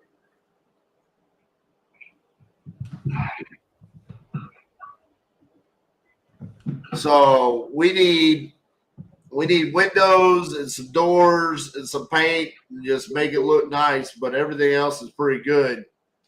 And then if I got all that fixed up, you could move back in and you could pay somewhere in like the $300,000 to $400,000 a month range. For buying it back from you. Yeah, I could just become the bank for you and just let you move back in, but it'd all be fixed up. Yeah, that would be nice. But just like you trying to figure it out, me and my sister was talking. I was gonna try to see what's out there. I'm not trying to deter you, sir, but I ain't trying to be funny. It's a nice house, and we lived in while we was fixing it up. We just did work on it. We put the roof on there. We did other things up in there. You know, it don't have central air or nothing like that. We use window units, the biggest window units there was. And Jerry, the plumbing was nice. You want to remodel this house, sell or was finance it to her? we had to get an element, so I typically won't sell back to owners because it just seems like a disaster. But We're buying it. I know. Fix it up. She's on fixed income. It'd be like Section 8 seller finance. I mean, is it worth it for $400 a month? All I can do is shoot in what you say. That's a 20-year note at 10% interest for $40,000. We're buying it for $4. Me and you negotiate to see what's feasible for me. If not her, somebody. Per month. And then Somebody would do that. on my behalf, what I can get done. But like you say, it sounds kind of crazy. We already own the house. And then if you fix it up, then I'm buying it back from you. But then if I can get it fixed, you see what I'm saying? Yeah. You see what I'm saying? But it's his house. He invested into it. We just got married after we bought the house. That's why we did Keith LeBron and Wendy Kendall. Now Wendy LeBron and Keith LeBron. You see what I'm saying? I see what you're And saying. now we're divorced and we're just trying to get off of under it. But it's up to you. It's up to you what you can do for buying it from us for the $4,000 and see what you how quick you can get it done. Because ain't no taxes owed on it. All need to be done is a quick claim. Well, I'm not gonna do a quick claim deed. I'm gonna go through title. But I'll pay for that. Okay, so I'm going to say we ain't got to come out of our pocket for nothing, though. Not unless you owe something. Oh, no, we don't owe nothing. Free and clear. All right. So if I buy it from you and I cover all the closing costs like we just talked about, what's the best price you do for me? We wanted 4,000, about 35. All right. You need to check with him, or is he good to go? No, I need to check with him. What's your number? I didn't get the number on the phone. What's your number so I can be able to get back in touch with you? My phone number is 817 817 915 915 6860. 6860. And your name is R.J. Bates. Yeah, but I just want to make sure you're good to go. Wendy's good to go. Yeah, if he'll accept us, then okay.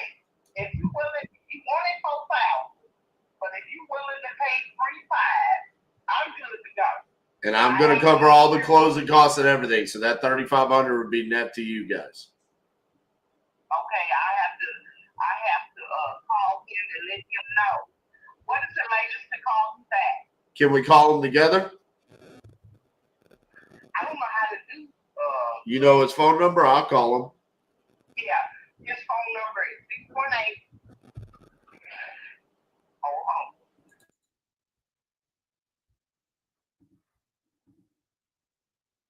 Sure, I will get the number. You look on my phone. Even when I do this, put it in minutes on now, I just have to double check. 618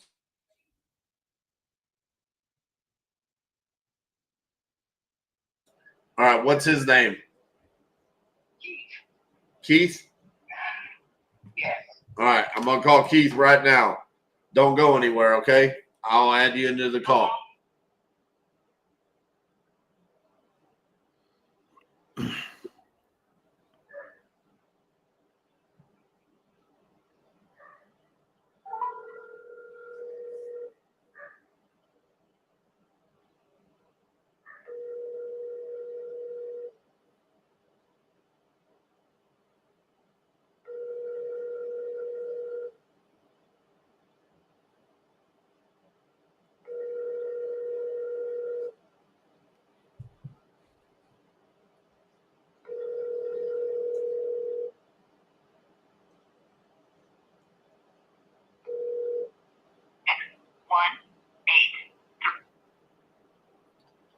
Okay, Keith didn't answer. So here's what we're going to do. I'm going to wait on you to call Keith or get a hold of Keith. I'm good at the 3,500. You're good at 3,500. Once you get him on the phone, you can call me back. There is no time that's too late to call me. If I don't answer, it just means I fell asleep. So I'll call you tomorrow. Okay, if he agrees to this, how long will the process take? Probably somewhere between 2 to 4 weeks, depending upon the closing attorney. I use a gentleman by the name of Mitchell in Illinois. He'll move as quickly as he possibly can, but sometimes Illinois is funky about stuff. So I'll try to get it done as fast as possible. All right, Wendy, we'll talk to Keith. Tell him let's get this done, and we'll get it done as quick as possible. All right. All right. Thank you, Wendy. Bye-bye. How do you go wrong at $3,500? Well, you don't. I mean, dude, looking at the property itself, it really is not that bad. Yeah. I've got pictures on PropStream. There was pictures on Zillow. I mean, she's willing to move there. She's like, I want to go move back in. All right. Now, the whole seller finance or land contract for it, I don't know if that's the play or not. I think it might be. I think it might have to be. Wholesale, I think, is going to be really hard. Where was that one at again? In the middle of nowhere, Illinois. Me and you both. We said it earlier in the live. I said, "Oh, I'm going to call Illinois," and you're like, "Illinois is good. We should just call all the Illinois leads." Yeah, we could have got this. You know, kudos to everybody already that stayed to the end. And guys, you know, it's a lesson here. Oh, I always think one more call. You know, people, they're just so quick to off the phone or to give up or whatever. And man, that winner attitude, like we still hit some great ratios. I mean, we're under 1 in 15. Well, we're actually, 2 and 12. Yeah. You got a deal there. You just got to figure out how to structure it. Jerry, here's what happens, though.